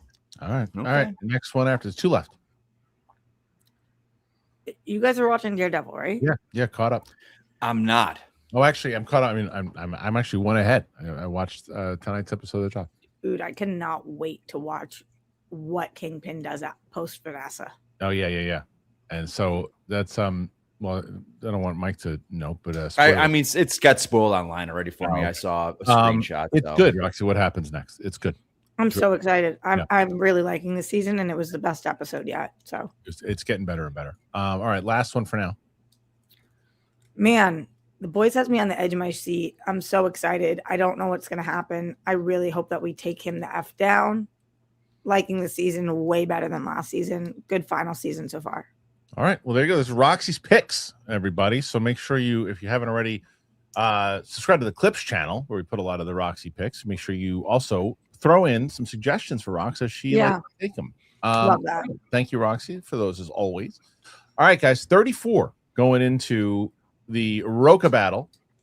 Mike, what a way to win one, even if you're not going to debate, but to go to 112 today. Can we do it? Let's see. Yeah, Mike, I feel like we got to step up our game right now. Oh, my God. 34 is good to start with. Michael D, great picture. Early support. Thank you. More support just for Mike and Roka. Who's that? That's Michael D. Is that me? Yeah, it's you. Doing what? Making a ridiculous face as Bond. Oh, okay. All right. That's cool. Yeah. Nathan Drake, how can they ever make a movie about a controversial figure when that person's family friends want to be involved in the production? Yeah, that's the biggest. That's the point, man. That is the problem. You know, and that's why you're going to run into what a lot of people did with Michael, because it's like, you know, if your brothers are making the film about you, they're like, hey, we want to put this in there, but this can, like, no, don't put that in there. We don't want to ruin his legacy. You know, so, and that happens with a lot of these things. Go Pal. I wasn't feeling well this weekend. I revisited the runarounds. I still need to finish the finale, but I think it's worth checking out, Roxy. Huh. Okay. Which one's that? Go Pal's been recommending that show for a minute. Let's see. Is that about the band? Am I making that up? I don't think so. It was canceled. Oh, after one season. Oh, well, it's really hard to get me to start to watch a show that's canceled. Oh, Roxy, are we doing the One Piece thing here today? If you win to the week, you watch. I'd watch 2 more episodes if I win. You did. You're saying you'll watch. Yeah, I will. Yeah, we could put it on the table. Yep. Okay, so Roxy will watch episodes 1 and 2 of One Piece if they beat Roka today. If we beat Roka, I'll watch 1. If we win the week, I'll watch 2. 1 and 2. Fair enough. Okay. All right. So Bobby coming in hot. Roxy, I've seen you do a lot of reactions, but I have never seen you as shook as you were for the ending of Creepshow. I saw that as a kid, and I couldn't eat Raisin Bran cereal for years afterwards. You watched Creepshow? That's hilarious. You know, my biggest fear is cockroaches. Oh, I didn't know that was your biggest fear. They didn't fucking tell me. Oh, that's hilarious. I got to watch it. But you want to know what? It was. I went back and rewatched it because I had to edit some stuff for it for social. Mm-hmm. And I didn't speak for 20 minutes. I wasn't screaming. I wasn't doing anything. I disassociated. I just sat there like this. It's really good. I was trying to survive. Luke, if you have time, just see if you can pull like 10 seconds of that, and we'll show Roxy freaking out. I literally have it on my thing. I'm editing it right now. Let me show you. He's got to send me the. Are you going to share it? Are you going to share it? All right. Well, let's see first. Jalen Turner reviews schmooze. I don't give. This is what I look like. Hilarious. I just sat there like that. Yeah. Review schmooze. I don't give a flying flipping frick. I got tickets for me and my entire family to go see Michael, which is super rare for my family to never go to the movies. That's going to be why I don't think Mike's correct about it bombing. Yeah. I've been wrong before, and I've been wrong and again. I see it. It's really so pissed off. I love it. The whole time. I'm gonna watch it. Mike Joyce, Silo season 3 out July 3rd. Such a great show. Yeah. By the way, just to go back to first of all, Jalen, thank you for that very generous super chat. So when it comes to Jalen going to the movies with his family and everything too, I think there are going to be families that are going there. And Jalen, I also asked you this question. I think I know the answer, but I would assume that you're in the camp of no. I think that he didn't do any wrongdoing, and I think that there's enough of those people that are going to get this movie to very, very successful state. Not to mention, and we haven't said this at all, and I don't know the most classy way to say this, but like the Black audience is riding in droves for this. 100%. Like they are, and that if you can get like a diehard group of people to go to the theaters in 2026, usually your movie performs very well. Yeah. Mike George said Silo season 3 is out of July. It's such a great show. Yeah, Roxy Liz, I want you talked about it. I still got to see it. Battery. Yeah, Kristian, yesterday you say Chalamet lost his Oscar for his ballet comedy. It's not the only reason he lost, but he definitely lost because not a bit silly because you're wrong here. Voting takes place prior to those comments going viral. I mean, people were very aware of it inside of the Oscar people who were voting. Yes, they didn't go viral, but those people vote. And those people, and it wasn't the only thing he said. And he's dating a Kardashian, and it's the whole vibe around it. I don't agree with it. I'm just saying. Yes, but it wasn't better. I wasn't saying that was the only reason, but it added to it. People were over him. He didn't lose. He didn't lose because he didn't have a great performance. He was the front runner, and he was winning every other award. He lost because he was talking too much. People not liking what he's saying. His public persona cost him. Public persona and things that he said cost him that Oscar, and I will dig my heels into that. Jake, Kristian, you look like Johnny 3 Tears from Hollywood Undead. I don't know what that is. Who's Johnny 3 Tears? Is that an insult? Let's see if I'm gonna probably Johnny 3 Tears. I mean, I don't assume it's an insult. I don't look anything like this person. Roxy, do I look anything like this person? I don't think so. Who? Johnny. Why don't you ask me if you look like him? Are you going to pull them up? I don't respect your opinion. Go ahead, Roxy. See what you. Let me look. I look nothing like this person. Okay. Alexander Wilson. The Michael movie originally had the trial in it with Mike Teller, Miles Teller. I'm confused. Right? This guy is like added. He looks nothing like me. That was nothing. Absolutely not good. This Michael movie originally had the trial in it with Miles Teller playing his lawyer. But the stupid Miles Teller is in the movie. There's also not as his lawyer. He is a lawyer. He is a lawyer. One of the attorneys who is representing him. Yes, he is. But the studio was sent a legal letter that they couldn't portray it legal wise and had to take that part out and reshoot the movie. He's playing a version of it. I mean, he's not playing, he's not covering that aspect of it. But yeah, he is. Seattle KO, is there a biopic fatigue? No. You put a good the Bob Dylan movie already proved that no. I think that's almost impossible. It's impossible. Yeah. Biopic, because it's just no. And we don't even know how this movie did yet before you can say any fatigue about it. Yeah. Okay. Alexander Wilson. Antoine Fuqua said they filmed the opening being the law enforcement's raid on Neverland Ranch, and they had to edit that out. That's interesting. That's a costly decision. But that's what I'm saying, though. What I'm saying is that the family was like, no, take it out.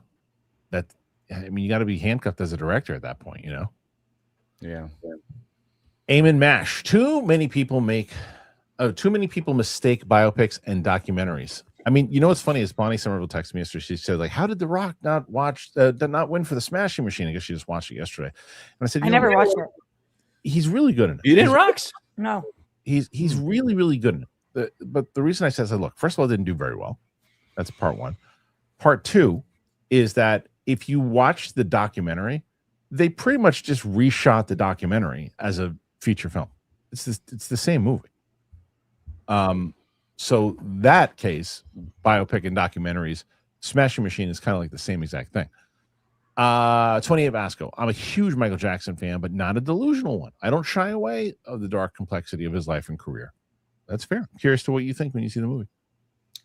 What would shying away be? I think it's funny, and I used to do this after the doc came out, but I really try not to anymore.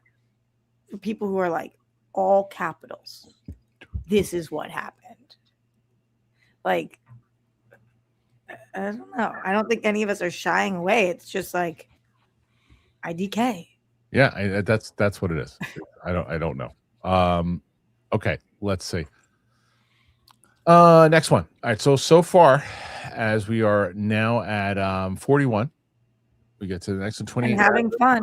Yep, I'm excited but apprehensive about the movie. It seems safe and sanitized. 1000%. It's safe and sanitized, which is disappointing. Then you'll be disappointed. It's safe and sanitized. It's a perfect way to put it. Would have preferred that it humanizes him. They try to do that. But by shying away from the darker stuff. Ergo, with Endgame getting re-released in theaters with new post-credit scene, how much do you think it will bring in? Can see that bringing in big numbers. What do you think the re-release of Endgame does? When is it? I didn't even know. October. Worldwide, what do you think it does? I have no idea. Mike? When do they release it? October. Oh. 2 months before June. Because I just asked that. I know. It's all right. He's all right. So Roxy, what's the thing? So you said you want to call like a comment like that to me on air, but what I do with Roka isn't fair. Can you just answer the question, please? I don't know, and I didn't say what you did with Roka isn't fair. I don't. I said care it was how totally much that fair. You don't care how much I think it's a cash grab. I think, hey, we're gonna stick this new thing on there. Like, I look at this and I go, just make a damn good movie. Hey, we can't get IMAX theaters, so we're creating Vision Quest to watch this movie in, and come watch Endgame with this extra seed so you understand this movie. Make a fucking good movie. Answer the question. How much money does it make? 250, if that. Worldwide? Yeah. 250. We've all seen it. We've all seen the movie. That would be so much money. 200. You think it's gonna make 250 million? I was gonna guess like 20, 30. No, it'll be more than that. But 250 is a. I don't know. You know me in box office. I don't fucking know. I was gonna say my number was big, and I was gonna say 110. 110. Oh, I think it's gonna do one worldwide. You worldwide. did, and I doubled it. Wait, okay. I have no idea about re-releases, how much they make, but I would like to stand my ground. Excuse me. Yes, they do pretty well. Sorry, Mike. I stood by what you did with Roka. Did you miss that part? No, you said you didn't see both. You saw both sides. No, I said I think it's completely legit that you tweeted at him because that's what you guys do. That's right. Okay. I would like it to be known, Bobby. Right or wrong? That was legit. Sometimes the music will supersede the controversy. I thought for sure Kanye was done in the eyes of the public until his concert sold out. Well, yeah, it's also okay. But in all fairness, this I like don't stand for. And Bojax, I totally get your question, but this isn't theoretical controversy. Yeah. This isn't. We're not sure what he did. In the very public eye, you can feel how you want about it, but Kanye did what he did. Nobody's wondering what Kanye did. No, but he's still a controversial figure, is what he means. Totally. I'm just saying. I think that the reason with the Michael situation that people are not sure is because they don't know. They don't know for sure. With Kanye, you can make whatever decision you want, but you can't claim you don't know. Yeah, I think I agree. I hear what you're saying, but I also think that he means more so with just the controversial figures in general. That the stuff that he said, he just thought it was damning, and that was it. It was done. I thought he was done in the eye of public too, but no. Lo and behold, my friends going to see him in Los Angeles 2 nights in a row, sold out shows. Did you give them shit? I didn't, because they know. If that's what you decide to do. Mm.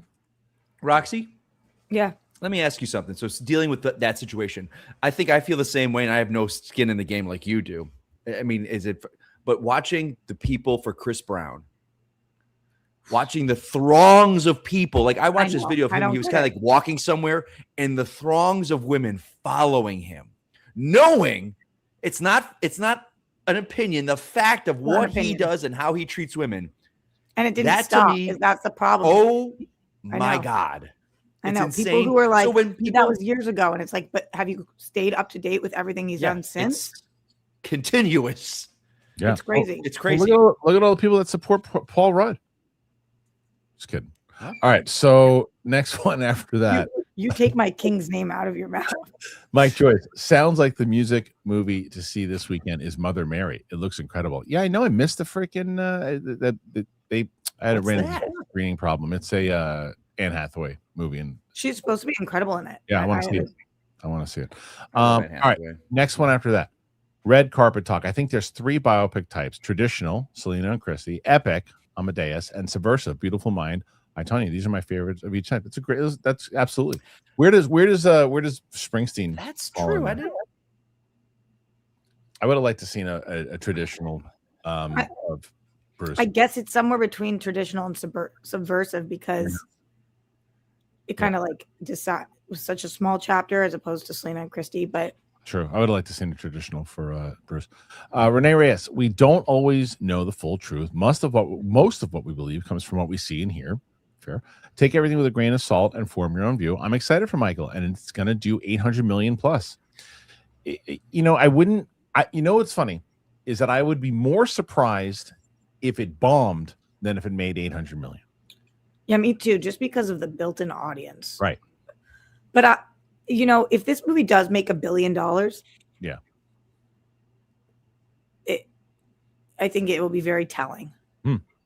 Interesting. Of like the state of movies, people continue to say like movie theaters are not too, but it's like if you get people to the theater and they care about something, they want to see, they'll go. Yeah, that's a good point. Dancing Dog 60. I don't think Jon Favreau gets enough credit for shaping the early MCU. I think he and Joss really laid the groundwork. Do you agree? Cheers, Roxy. Fuck the world. I do 100%. I think he gets more credit than you think. But he's not mentioned as much as maybe he should be. Yes, Doug, for sure. I think that he definitely should. Look, if that movie doesn't work, there is no MCU. So he should get the credit because and And he's the one that pushed for Downey. They were friends, and he pushed for him because they couldn't even insure Downey. The studio didn't want Downey, so he made that happen. So he should get the flowers, as the kids say. As far as and Joss Whedon set up the Avengers really well, and I actually don't mind Avengers 2 as much as everybody else does. I actually really like it. I've seen it a few times. I like Avengers 2 better than the first one. It's Avengers 2 is good. Strings. Alexander Wilson. Don't sleep on The Devil Wears Prada 2. I've seen online tracking where it's going to debut with over 100 million tracking. Wicked. Oh, no one's sleeping. No. I just don't think it's going to be a hit to Michael.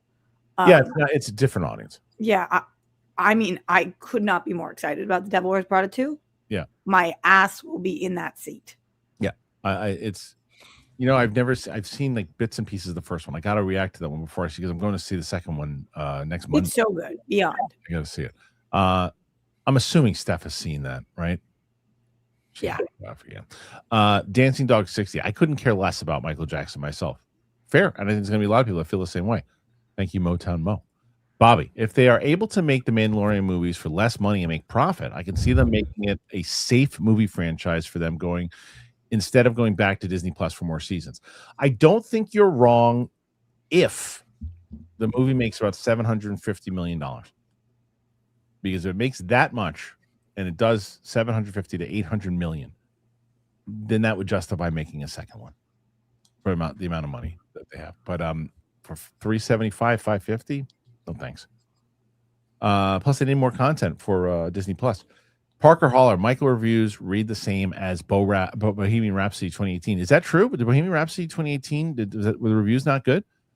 I don't remember them being that low. Generic by the numbers biopic and leaving out aspects that objectively are major to the legacy. Let's see what. Let me see what Rotten Tomatoes. Yeah, let's guess. I'm gonna say that it was at.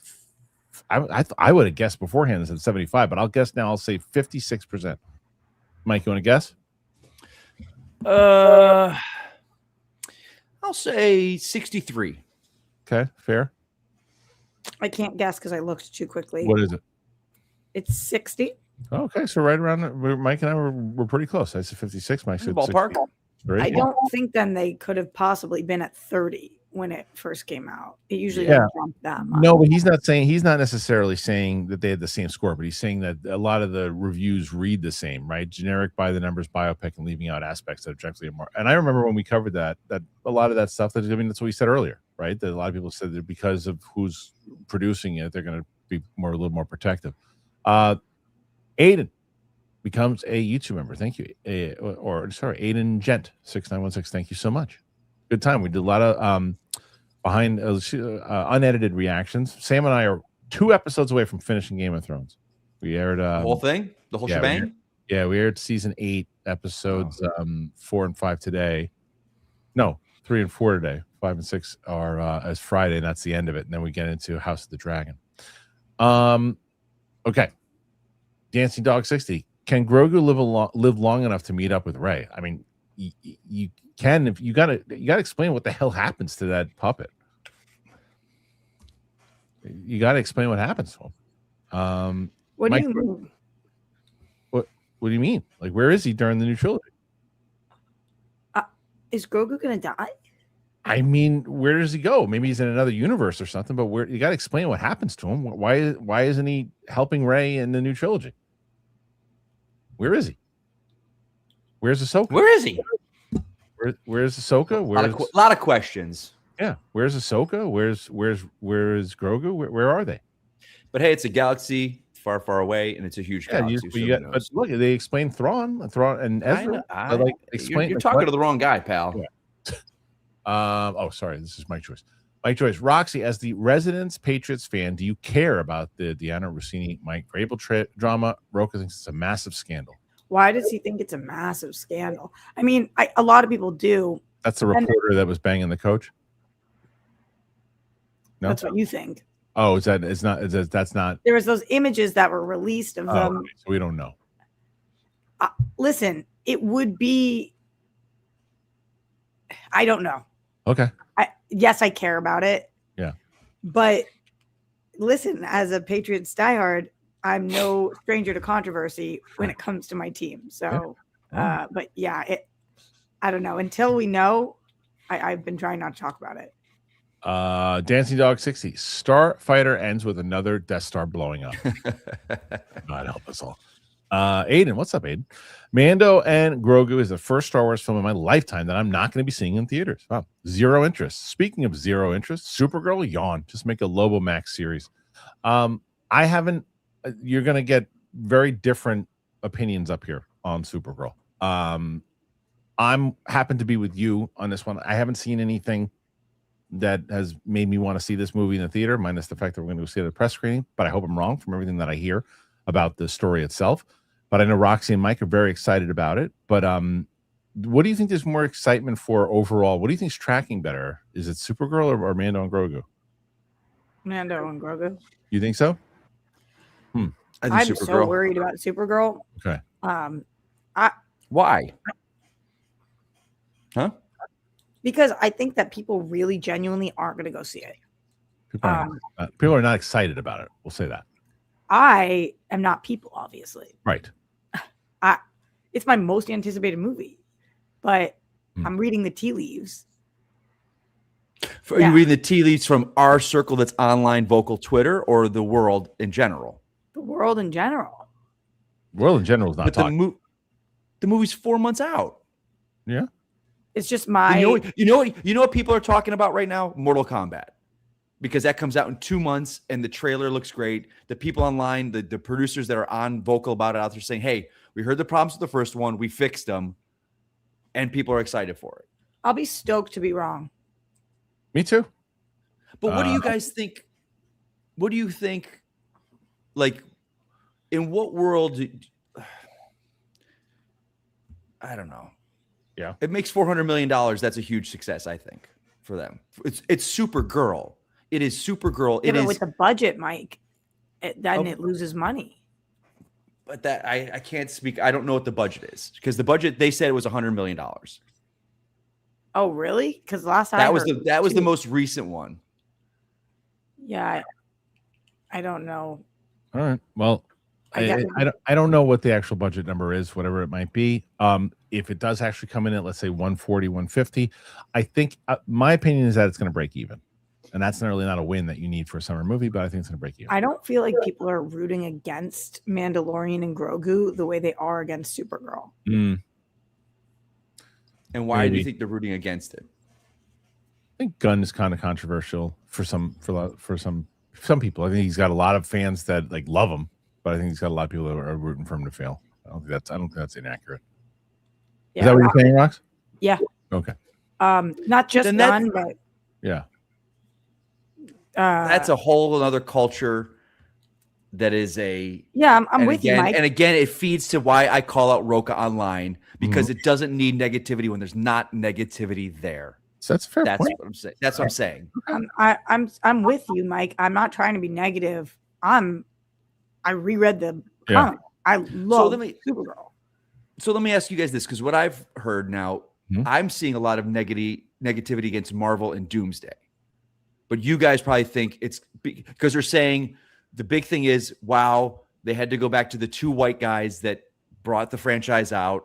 And I haven't seen any of that except the fact that there have been people who are saying that when it was announced, but after CinemaCon, people were losing their mind over that trailer. People are saying that trailer was amazing. Yeah, I mean, even people that were skeptical about it. You're talking about the people in the like room. Coy.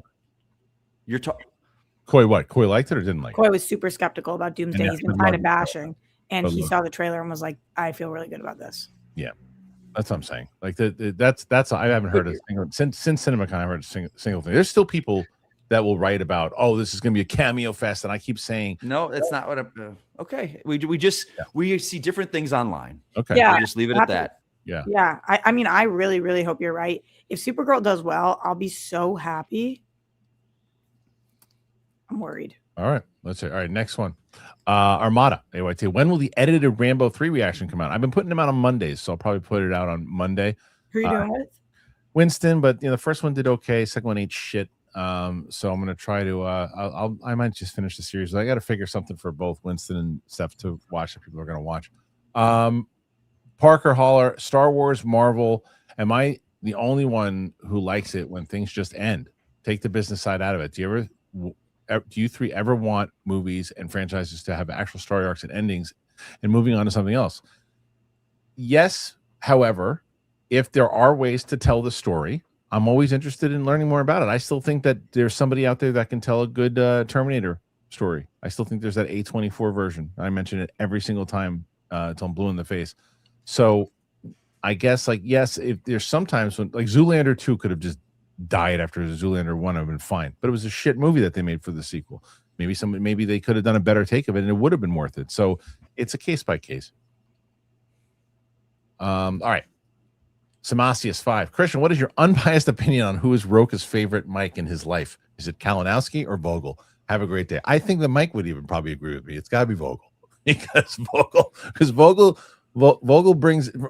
pretty much should have like unicorns and sunshine following around everywhere. And he's just like he's just a happy guy. Am I wrong, Mike?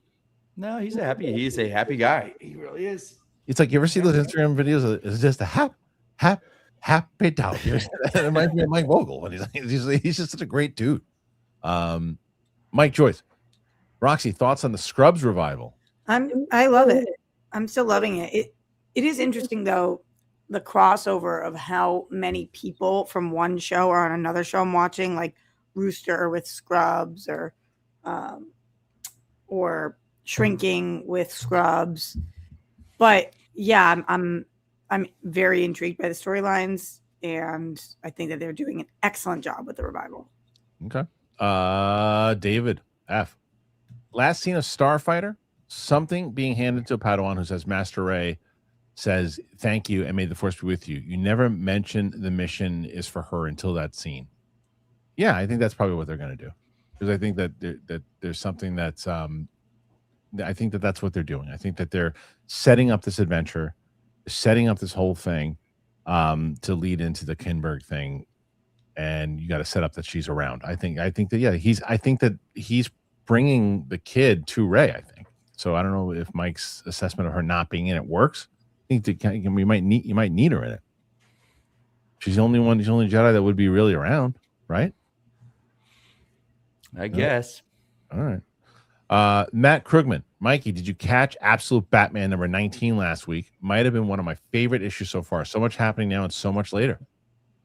If that's the one where they introduced the Robins, I did read it. So yeah, that series is crushing it. Okay, let's see. The next one. Sorry, just to set something up. Mr. J. Anderson, Mike, most underrated Tom Cruise movie. Personally, I think it's Collateral or Last Samurai. I don't think Collateral's underrated. So I would probably go more Last Samurai. Oblivion's really good too. Oblivion is really good. I gotta revisit. I did not like it when I saw it the first. I've only seen it once, and I saw it in the theater a long time ago. I haven't revisited it, so I gotta say. They weren't asking you. That's fair. Buster Barnes, rank the box office predictions. Mando, Supergirl, Masters of the Universe. This is a great question. So, box office. What are the top three? Now, again, in regards to overall numbers, or when it comes to like, this is so tough. Fuck. What's Master of the Universe budget? I think it's got.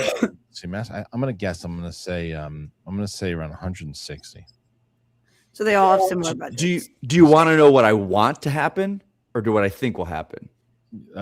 I think what you want to happen is Supergirl does best, Masters does second best, and Mando does worst. 170, 200. I want Masters to do best. Yeah. You want Masters to do better than Supergirl? Because here's the thing, and I guess people are new IP, newer IP. No, it's not that. It's like I don't care about Supergirl as a character. She's DC, but I don't, and I wish Supergirl was going to be more like Clayface, where it was like $50 million. Yeah, that's the only problem for me. Like, I love Clay. I'm more excited for Clayface than I am Supergirl. You don't care about Supergirl as a character. I don't like the character. I just never got into the comics. I think A Woman of Tomorrow is a great book. So for me, it's like she's fine. But I think that's what's great about DC is there's so many characters that I don't have to be the target audience for this. Clayface. So not what you want, but what do you think? I think it goes Supergirl, Masters of the Universe, Mando. Roxy? I mean, it goes Mando, Masters of the Universe, Supergirl. I think it's Masters of the Universe, Mando, Supergirl. I think Masters of the Universe is gonna be a surprise hit. I think it's going to be a big hit. Hey, Mr. CJ. Mike, what did you think about the Bond game intro? I think it looks great. I think that they're going all in on this game, man. They really are. Samasius 5. How many super chats is needed for Mike and Kristian to reveal a crazy story from their fraternity days? 6,000. Beat Roka this weekend, I'll tell you one. All right, that's fair. I got fucking a plethora. I'm sure you do. Johnny B was blown away by a Japanese movie called Exit 8. I haven't heard of it. We did a trailer reaction for Rejects for it. I haven't seen it, but the trailer reaction was wild. Okay, cool. Thambone 227. I have a suggestion for Roxy. Cross season 1 and 2. Also, have any of you seen the documentary Meal Ticket? I have not seen the documentary. And Roxy, have you been recommended? You've been recommended that before, right? By Thambone. Oh, okay. Perfect. Doesn't Snyder love that? I think he does. Nathan Drake. Was the infamous 2006 Harloff the same guy as the Meathead Frat House Harloff? No, very different from what Mike. I don't know 2006 Harloff, so I can't say. That was just me. I went from being in a long-term. What is this, people fighting back there? I went into a long-term relationship to deciding I was not going to do that and just to stand up, and I dated a lot. I'll say that. Joey Pedros. Love the Wednesday show. Thank you, Joey. Nathan Drake. Rank these. Michael. What's the Wednesday show? Well, the Wednesday show. That's Kevin Smets comes in and we play games and stuff. Yeah. Nathan Drake. Rank these. Michael, Bohemian Rhapsody, Rocket Man. Ooh, well, I've the only one that's seen it. As far as quality goes, as far as movies, what I like, I'm going to say Bohemian Rhapsody, Rocket Man, and then Michael. I never. Yeah. Oh, you No, I've never seen all those. I can't rank them. Okay. Samasius, Puck News is reporting that Joseph Kosinski will not return for Top Gun 3. What are your thoughts if true? That's a mistake. What? That's a mistake. That's fucking ridiculous. Yeah, how would you guys feel though if Tom Cruise directed it? He won't. He won't. But if he did, is the question. I'll say this: the only one I would say to direct it that I would go for is McQuarrie. Oh. Yeah, because he's been a part of all of the Top Gun films with him, and not the first one, but yeah. That's crazy. It'd be crazy if Ridley Scott did it. I don't think it would work, but in honor of his brother, I would say I'd say that's a problem. But if Tom Cruise did it, Roxy, I'd be interested. That's insane to me that he's not coming back. Well, we don't know that. This is a rumor. Joshua Gonzalez. I think he did it, and I'll still see it. Okay, fair enough. Armada. AYT. Ted McGinley interview. Who's Ted McGinley is an actor in Shrinking. Oh yeah. From Married with Children. Oh my god. That's my favorite. You're like my mom. I've told this story a million times over. It's like, when you get to LA, you should really look up Sandra Bullock. You two would hit it off. Okay, Mom, I'll call her up. Ted McGinley. Ted McGinley. Give me his number. I'll call him up. I'll see if he wants to do it. All the child allegations of was taken out due to legal constraints related to prior settlement agreements. Someone at Universal discovered it after the fact, costing the studio millions in reshoots. Pretty nuts. Yeah, pretty nuts. But yeah, that's gonna happen. God. What? Nothing. Some family stuff. Michael D. Ever done a reaction to Akira? No. 4K. But is it an anime? It is. Yeah. No, I'll never do anime. I tried to watch Akira. I can't get into it. I won't do anime on this channel ever again after what happened. 4K remaster will be coming to IMAX next month for one weekend. A great film and animation for its time. I hear nothing but great things. Supposed to be great. Jacob Matthew KC. Mando Grogu will significantly outperform Michael. You're crazy. You're crazy. I don't think that's true. That you don't think that, right? You don't think Mando Grogu will significantly outperform Michael? Roxy said something that I didn't even take into account is the audience demographic that will go see this. Yeah, you just phrased it better than I did. No, you did. I thought I phrased it terribly, but you phrased it much better. But I did not think of that at all. Because to me, Michael Jackson, he just seems universal. Yeah. Because as a kid, I had Michael Jackson was everything. But like you, Roxy, saying that, I was like, oh yeah, this movie's gonna kill. I wish Jacob lived in New York because I would bet Jacob 12 steak dinners that there's no world that happens. There's no world. There's no world.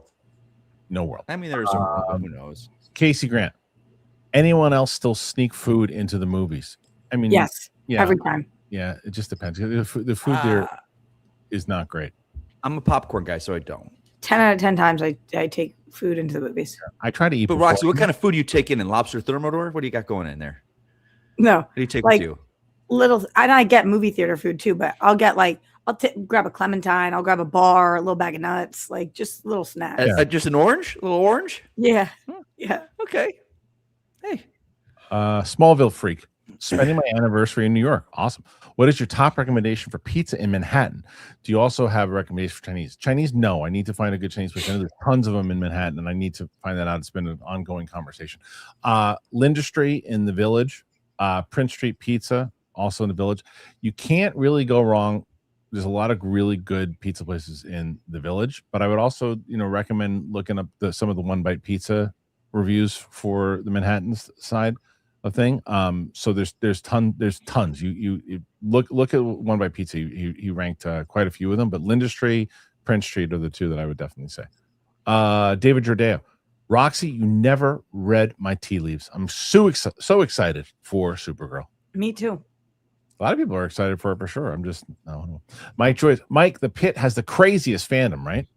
Fucking I don't even.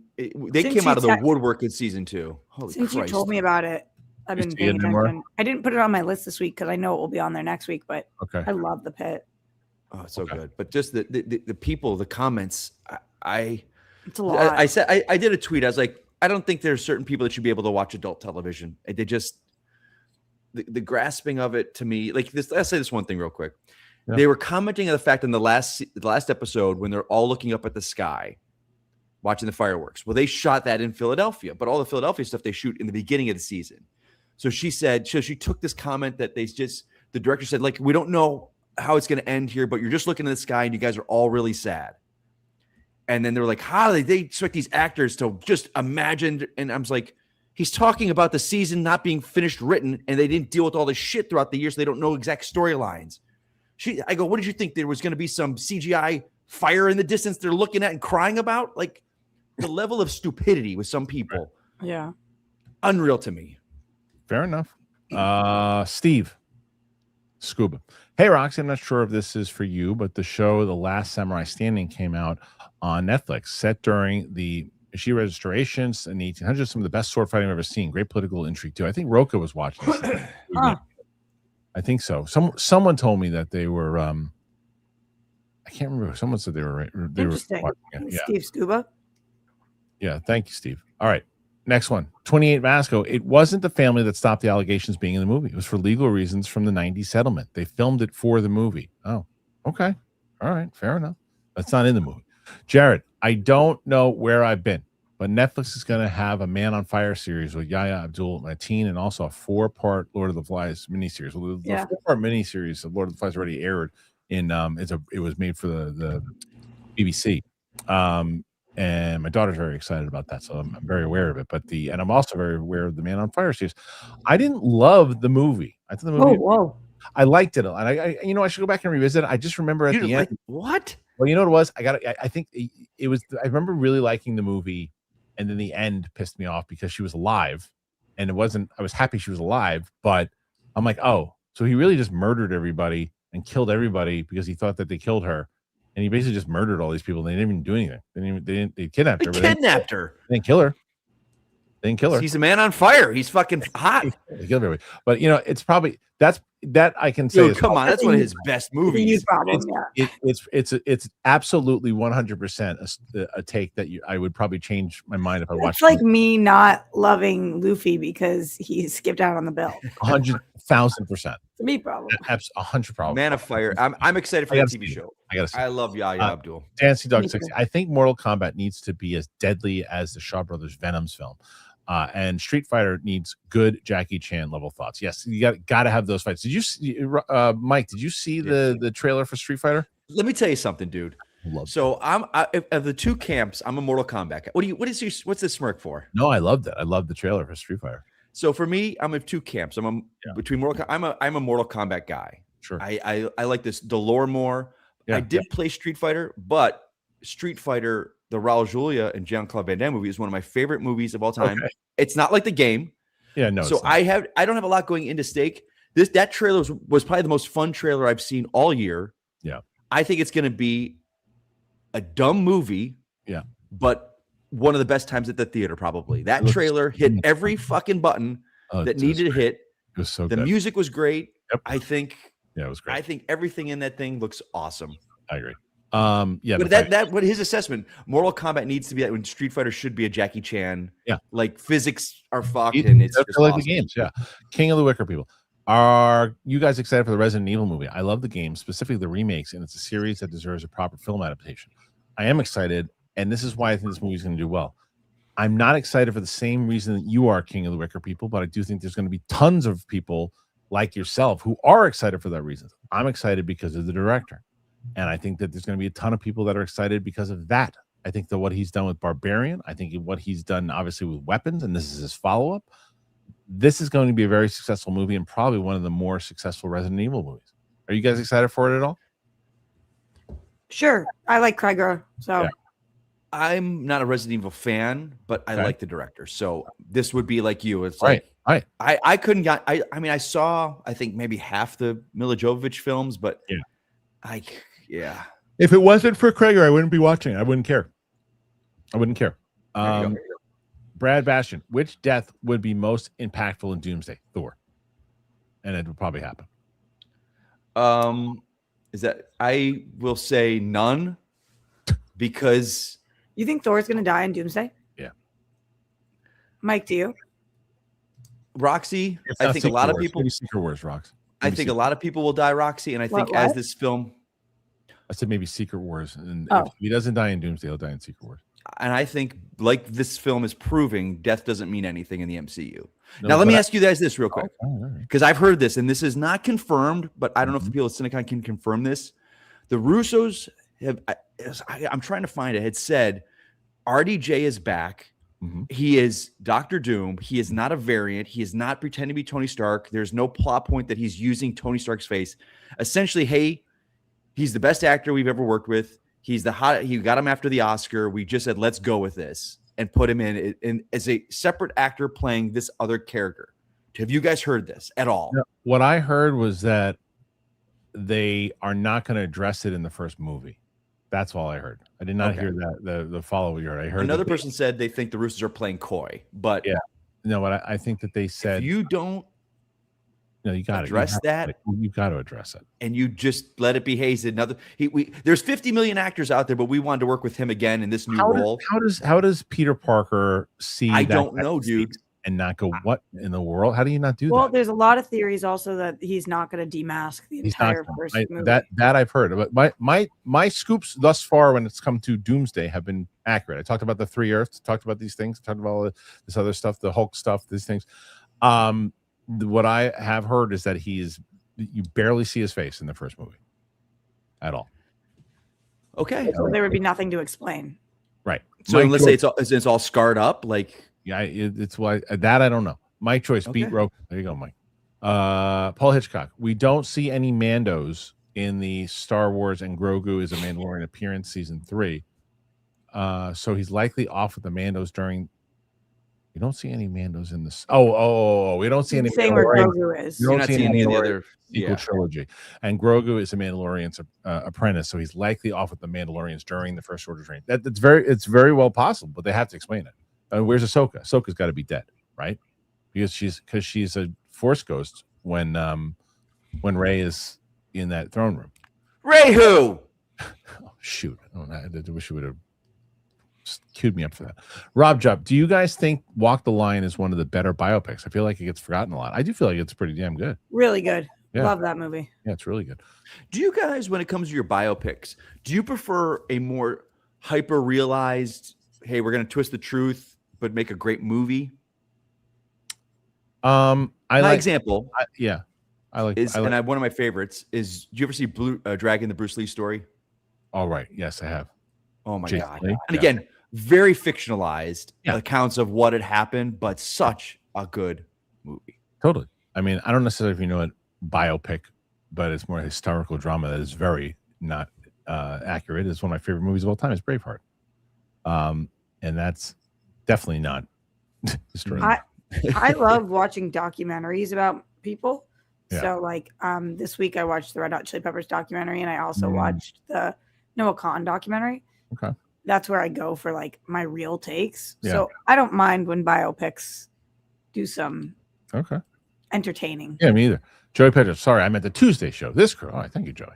Thank you, Joey. I was wondering, like, kind of weird comment. Joey Pedro. Roxy, do you know what my ego's thought when that happened? Is like, yeah, we do kick ass. I was like, oh wait, we don't do Wednesday. That was my thought. Was like, yeah, we do kick ass. I was like, and then you said that. I was just like, oh, that's not us. It was like the most backhanded. Like, all right. And Joey's not like that. Johnny Batista, is Gunn going to have the 4 Robins in his DC?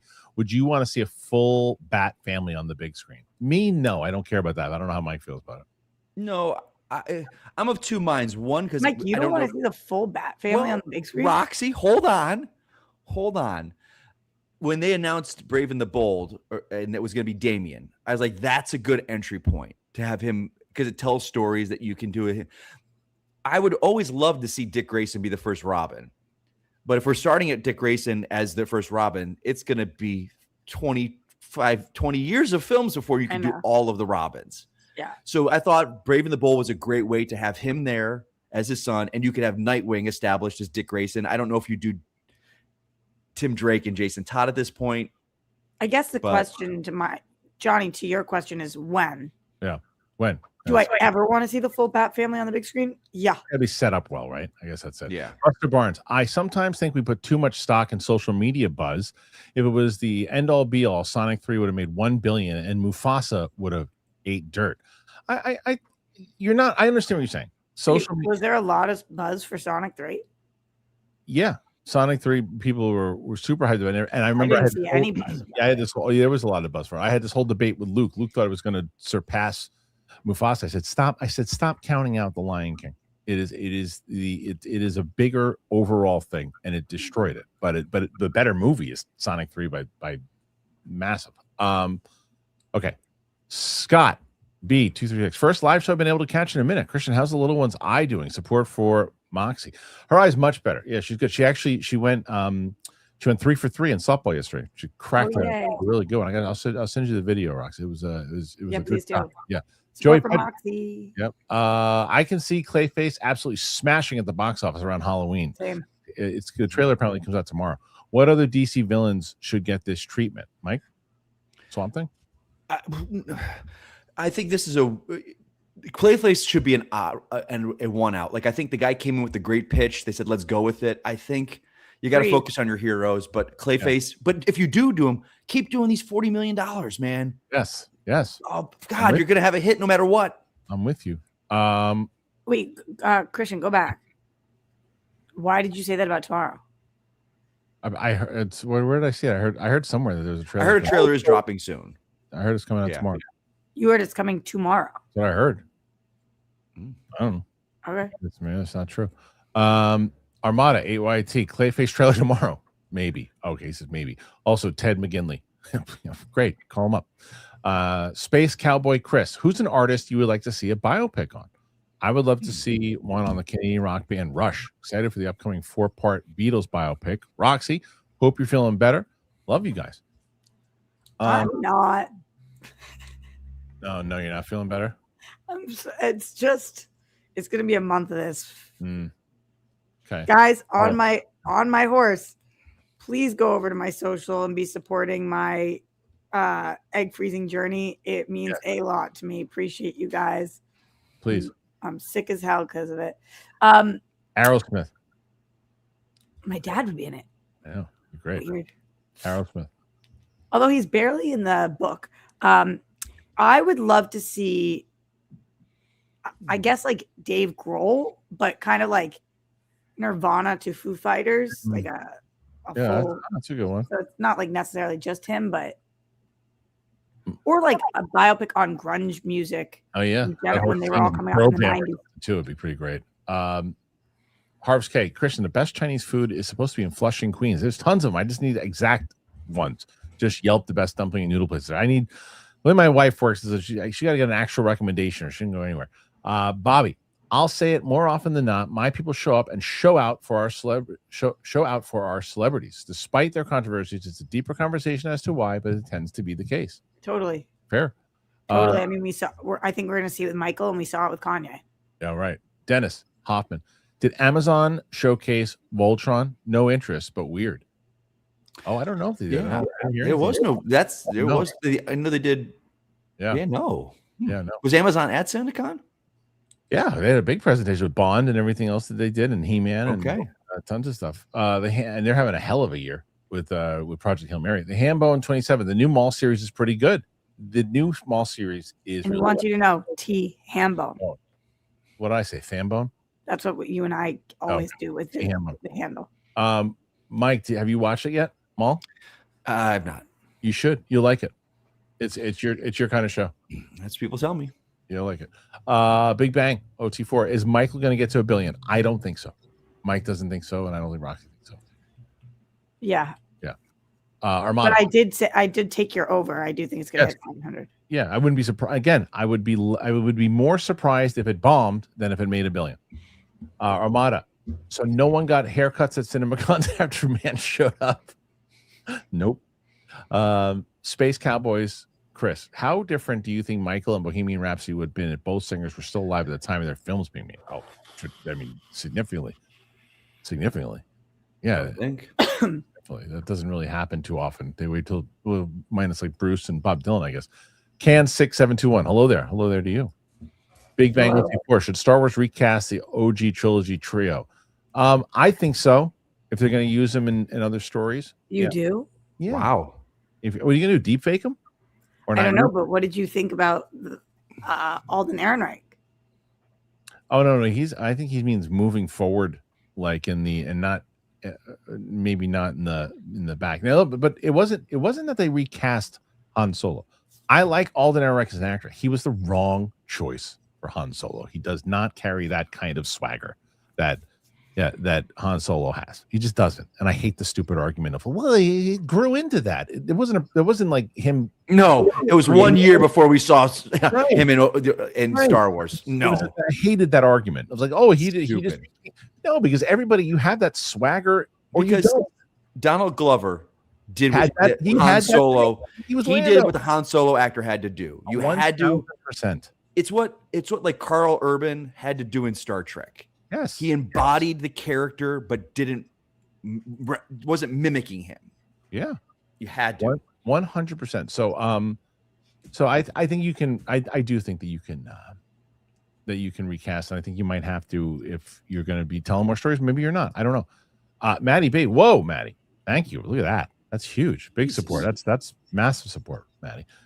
Any of you seen the Jackson's American Dream miniseries? Apparently that I haven't, but apparently people are saying that from my review of it, it seems like I'm describing this. Amazing, fantastic cast. Jason Weaver as young Michael, Angela Bassett, Billy D. Williams, Holly Robinson Pete, Vanessa Williams. I mean, that is a hell of a lineup. Yeah, wow. Yeah, no, I never could. Yeah, did you guys ever see that? No, I did not. But Maddie, it was really, really generous. Thank you so much.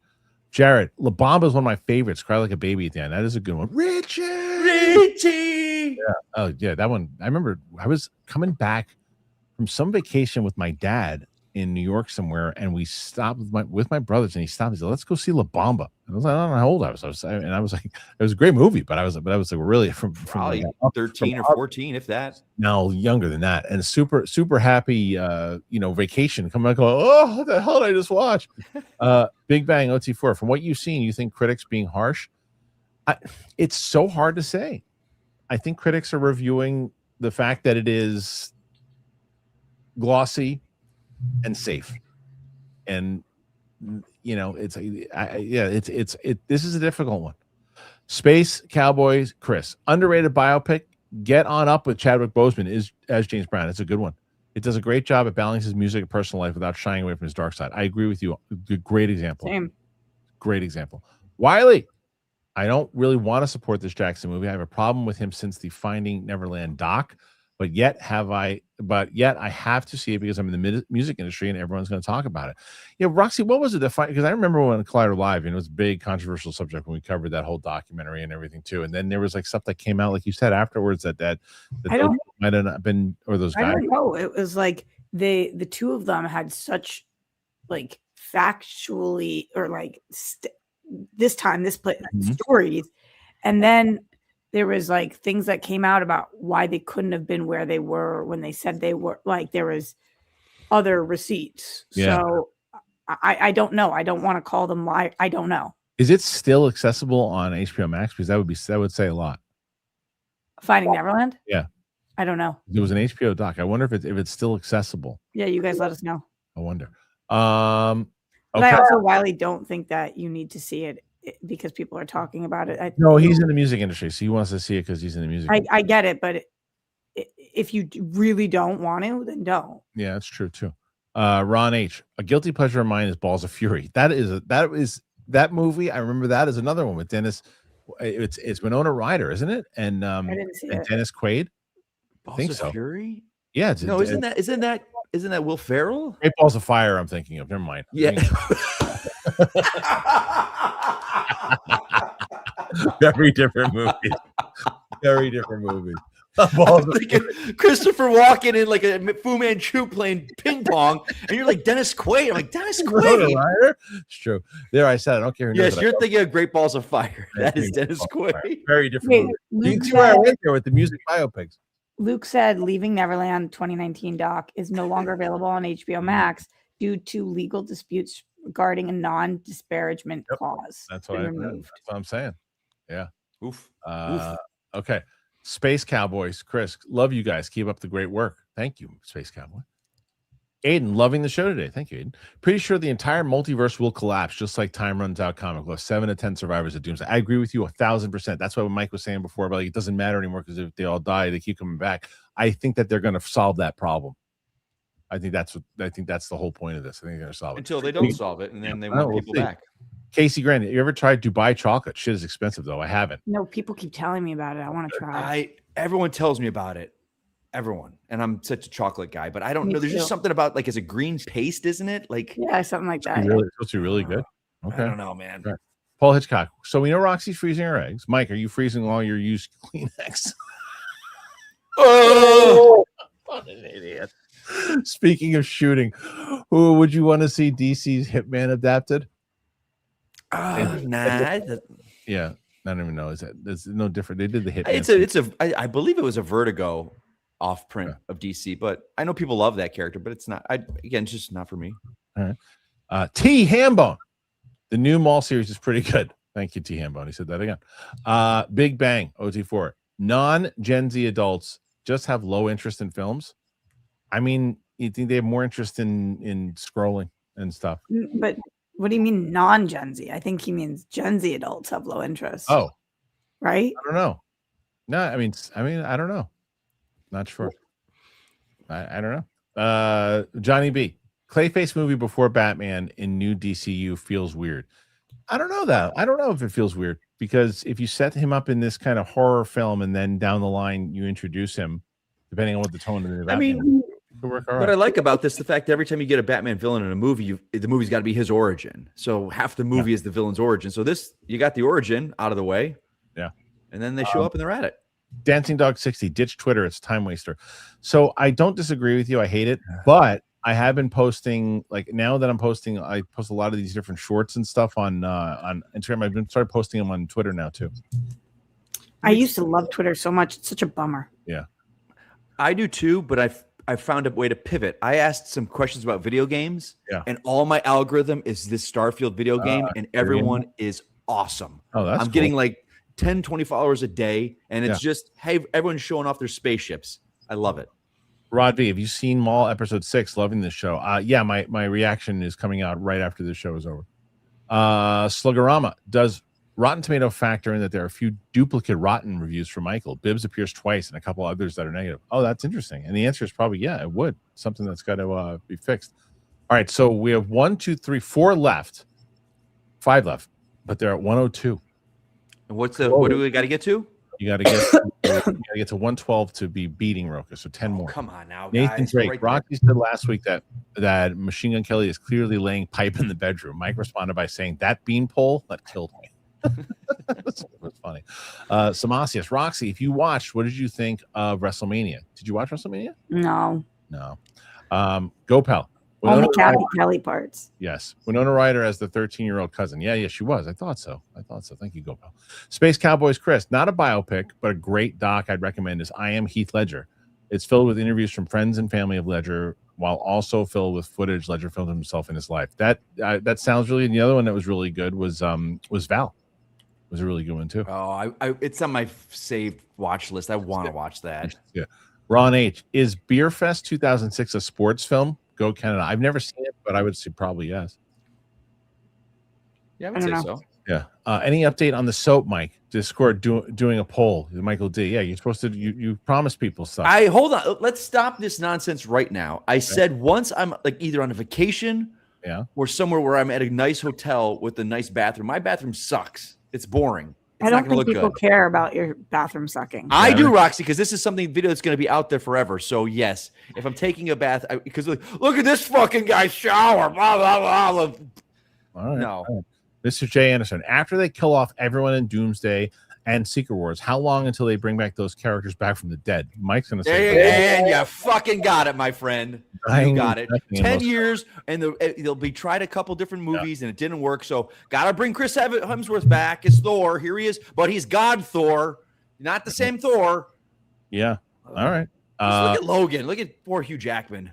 PLD guy. If we beat Roka, look at him. If we beat Roka, will Mike watch Darth Maul? Sure. All right, I got to watch. So next week, you got to watch episodes. What's Roka's number again? 111. And we're almost there. So, Jared, have any of you watched Something Very Bad Is Going to Happen? It's a Netflix series. No. Rox? Story of my life. No, heard of it though. Okay, no. It was number one for a minute. All right, is it worth my time, Jared? I guess so. Last one for now. Go Pal. I love Beer Fest. Okay, people do like that movie. People who've seen it. All right, it's a great movie. Roxy, as we see if there's anything else that comes in, where can the good people? Right now, I'm on my Instagram and my TikTok. They're pulled up. Go there. Take my 2 most recent videos. Like them. Save them. Comment on them. If you give a shit about me, I appreciate it. It's free for you to do, and it helps my egg freezing journey. Right now, I'm being sponsored for 1 round. I'm hoping to have another round of sponsorship. Trust me, you are helping me more than you know. Go do it right now, please and thank you. Mike Kalinowski. Well, there's a lot going on in my life, and you don't need to stall because you're close. Hold on, I'm just gonna say that, you find me at Twitter. I'm trying to get better, but as I hear you when you say about Twitter, and I know there's times I waste so much time arguing about stupid shit. I like Twitter, like Roxy had said. I love it because it allows. I feel it's more interactive, and so I'm gonna try and be less negative and just focus on the cool things like Starfield, which is awesome. Okay, yeah, I love that Starfield. It's fucking great, man. All right, well, you've beaten Roka today. You're at 113. So Roxy, you got to watch an episode of One Piece, and maybe Mike, 2, depending if we win the week. Right, Mike, you got to watch 2 episodes of Maul. And I can do that. So let's see. So let's say, Kristian, thank you for your health goals. Thank you, yes, boy. It pushes me to make better health options. I love that. Roxy, thank you for your hard work. It pushes me to get up and be productive. Yo, Mike, any BBL in your spank bank? I love how you went such a right turn there. Not only did Yes Boy send this in, but if you guys saw wow.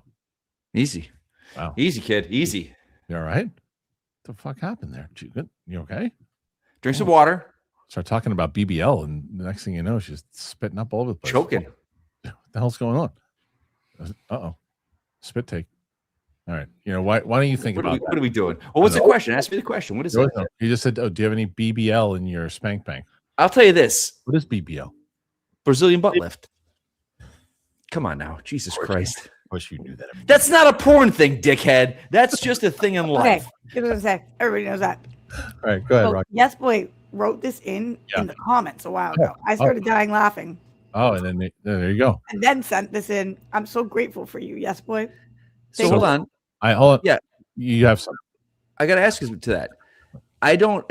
It's in the where I work and the amount of tourism that is there. It is there.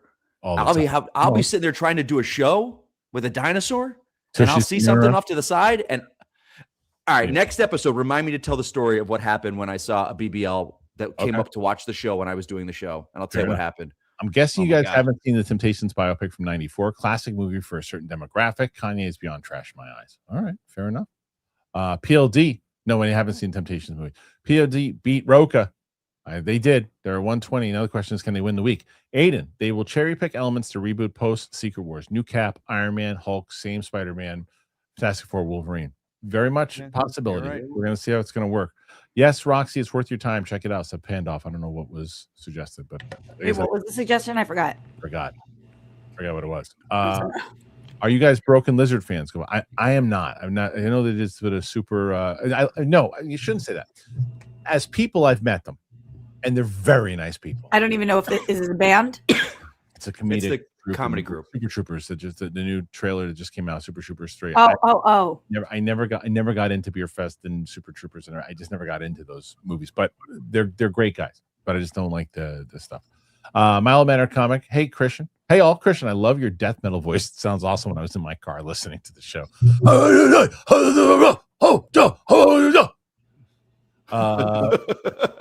Manny B 207. The Coyote versus Acme trailer releases tomorrow. It looks great from the teaser today. I'm so glad the movie was saved. I think that movie's going to do better. Do well actually. Samasius, Roka lost. Time to reveal a frat story now. And that wasn't what the deal. Mike said that. Yeah, I did 6,000. No, Mike said that. He said he would give one, so save it for next week. Well, I got 3 different things. I did mall. I did this. What I didn't. These don't all get together. New mall. You can do one next week. Rodney, Dubai chocolate is mainly made out of pistachio cream. It's really good. First time I'm hearing of this today. Really? Wow. Yeah. Bobby, has anyone seen the Super Troopers trailer? No. Luke put it on the thing, and I said if we get to it, and we didn't. Joey Pedras, respect for Mike for the Starfield love. Yeah, he loves it. You got it, buddy. Evil Dead Burn trailer reaction. Is that just come out, Armada? I don't know. I'm not sure. And Michael D, support for BBLs everywhere. There you go, Michael D. So, yeah. All right, Mike. What's up? The picture. Oh, I saw it. Yeah. You know what, Michael D, can you do me a favor for next time? Can you do one as Mike as MODOK?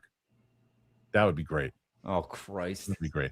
All right, guys, thank you so much for being here. Fun show today. 121 is now the number that everyone has. Mike and Roxy back in the leaderboard. No matter what Roka does, you just can't swat them off. I gotta do the show by myself. When I do the show by myself, I beat Roxy and Mike, but not today. So make sure you click like, comment, subscribe, do all that and more. I appreciate you, and we'll see you on the flip side. Did you shit in there?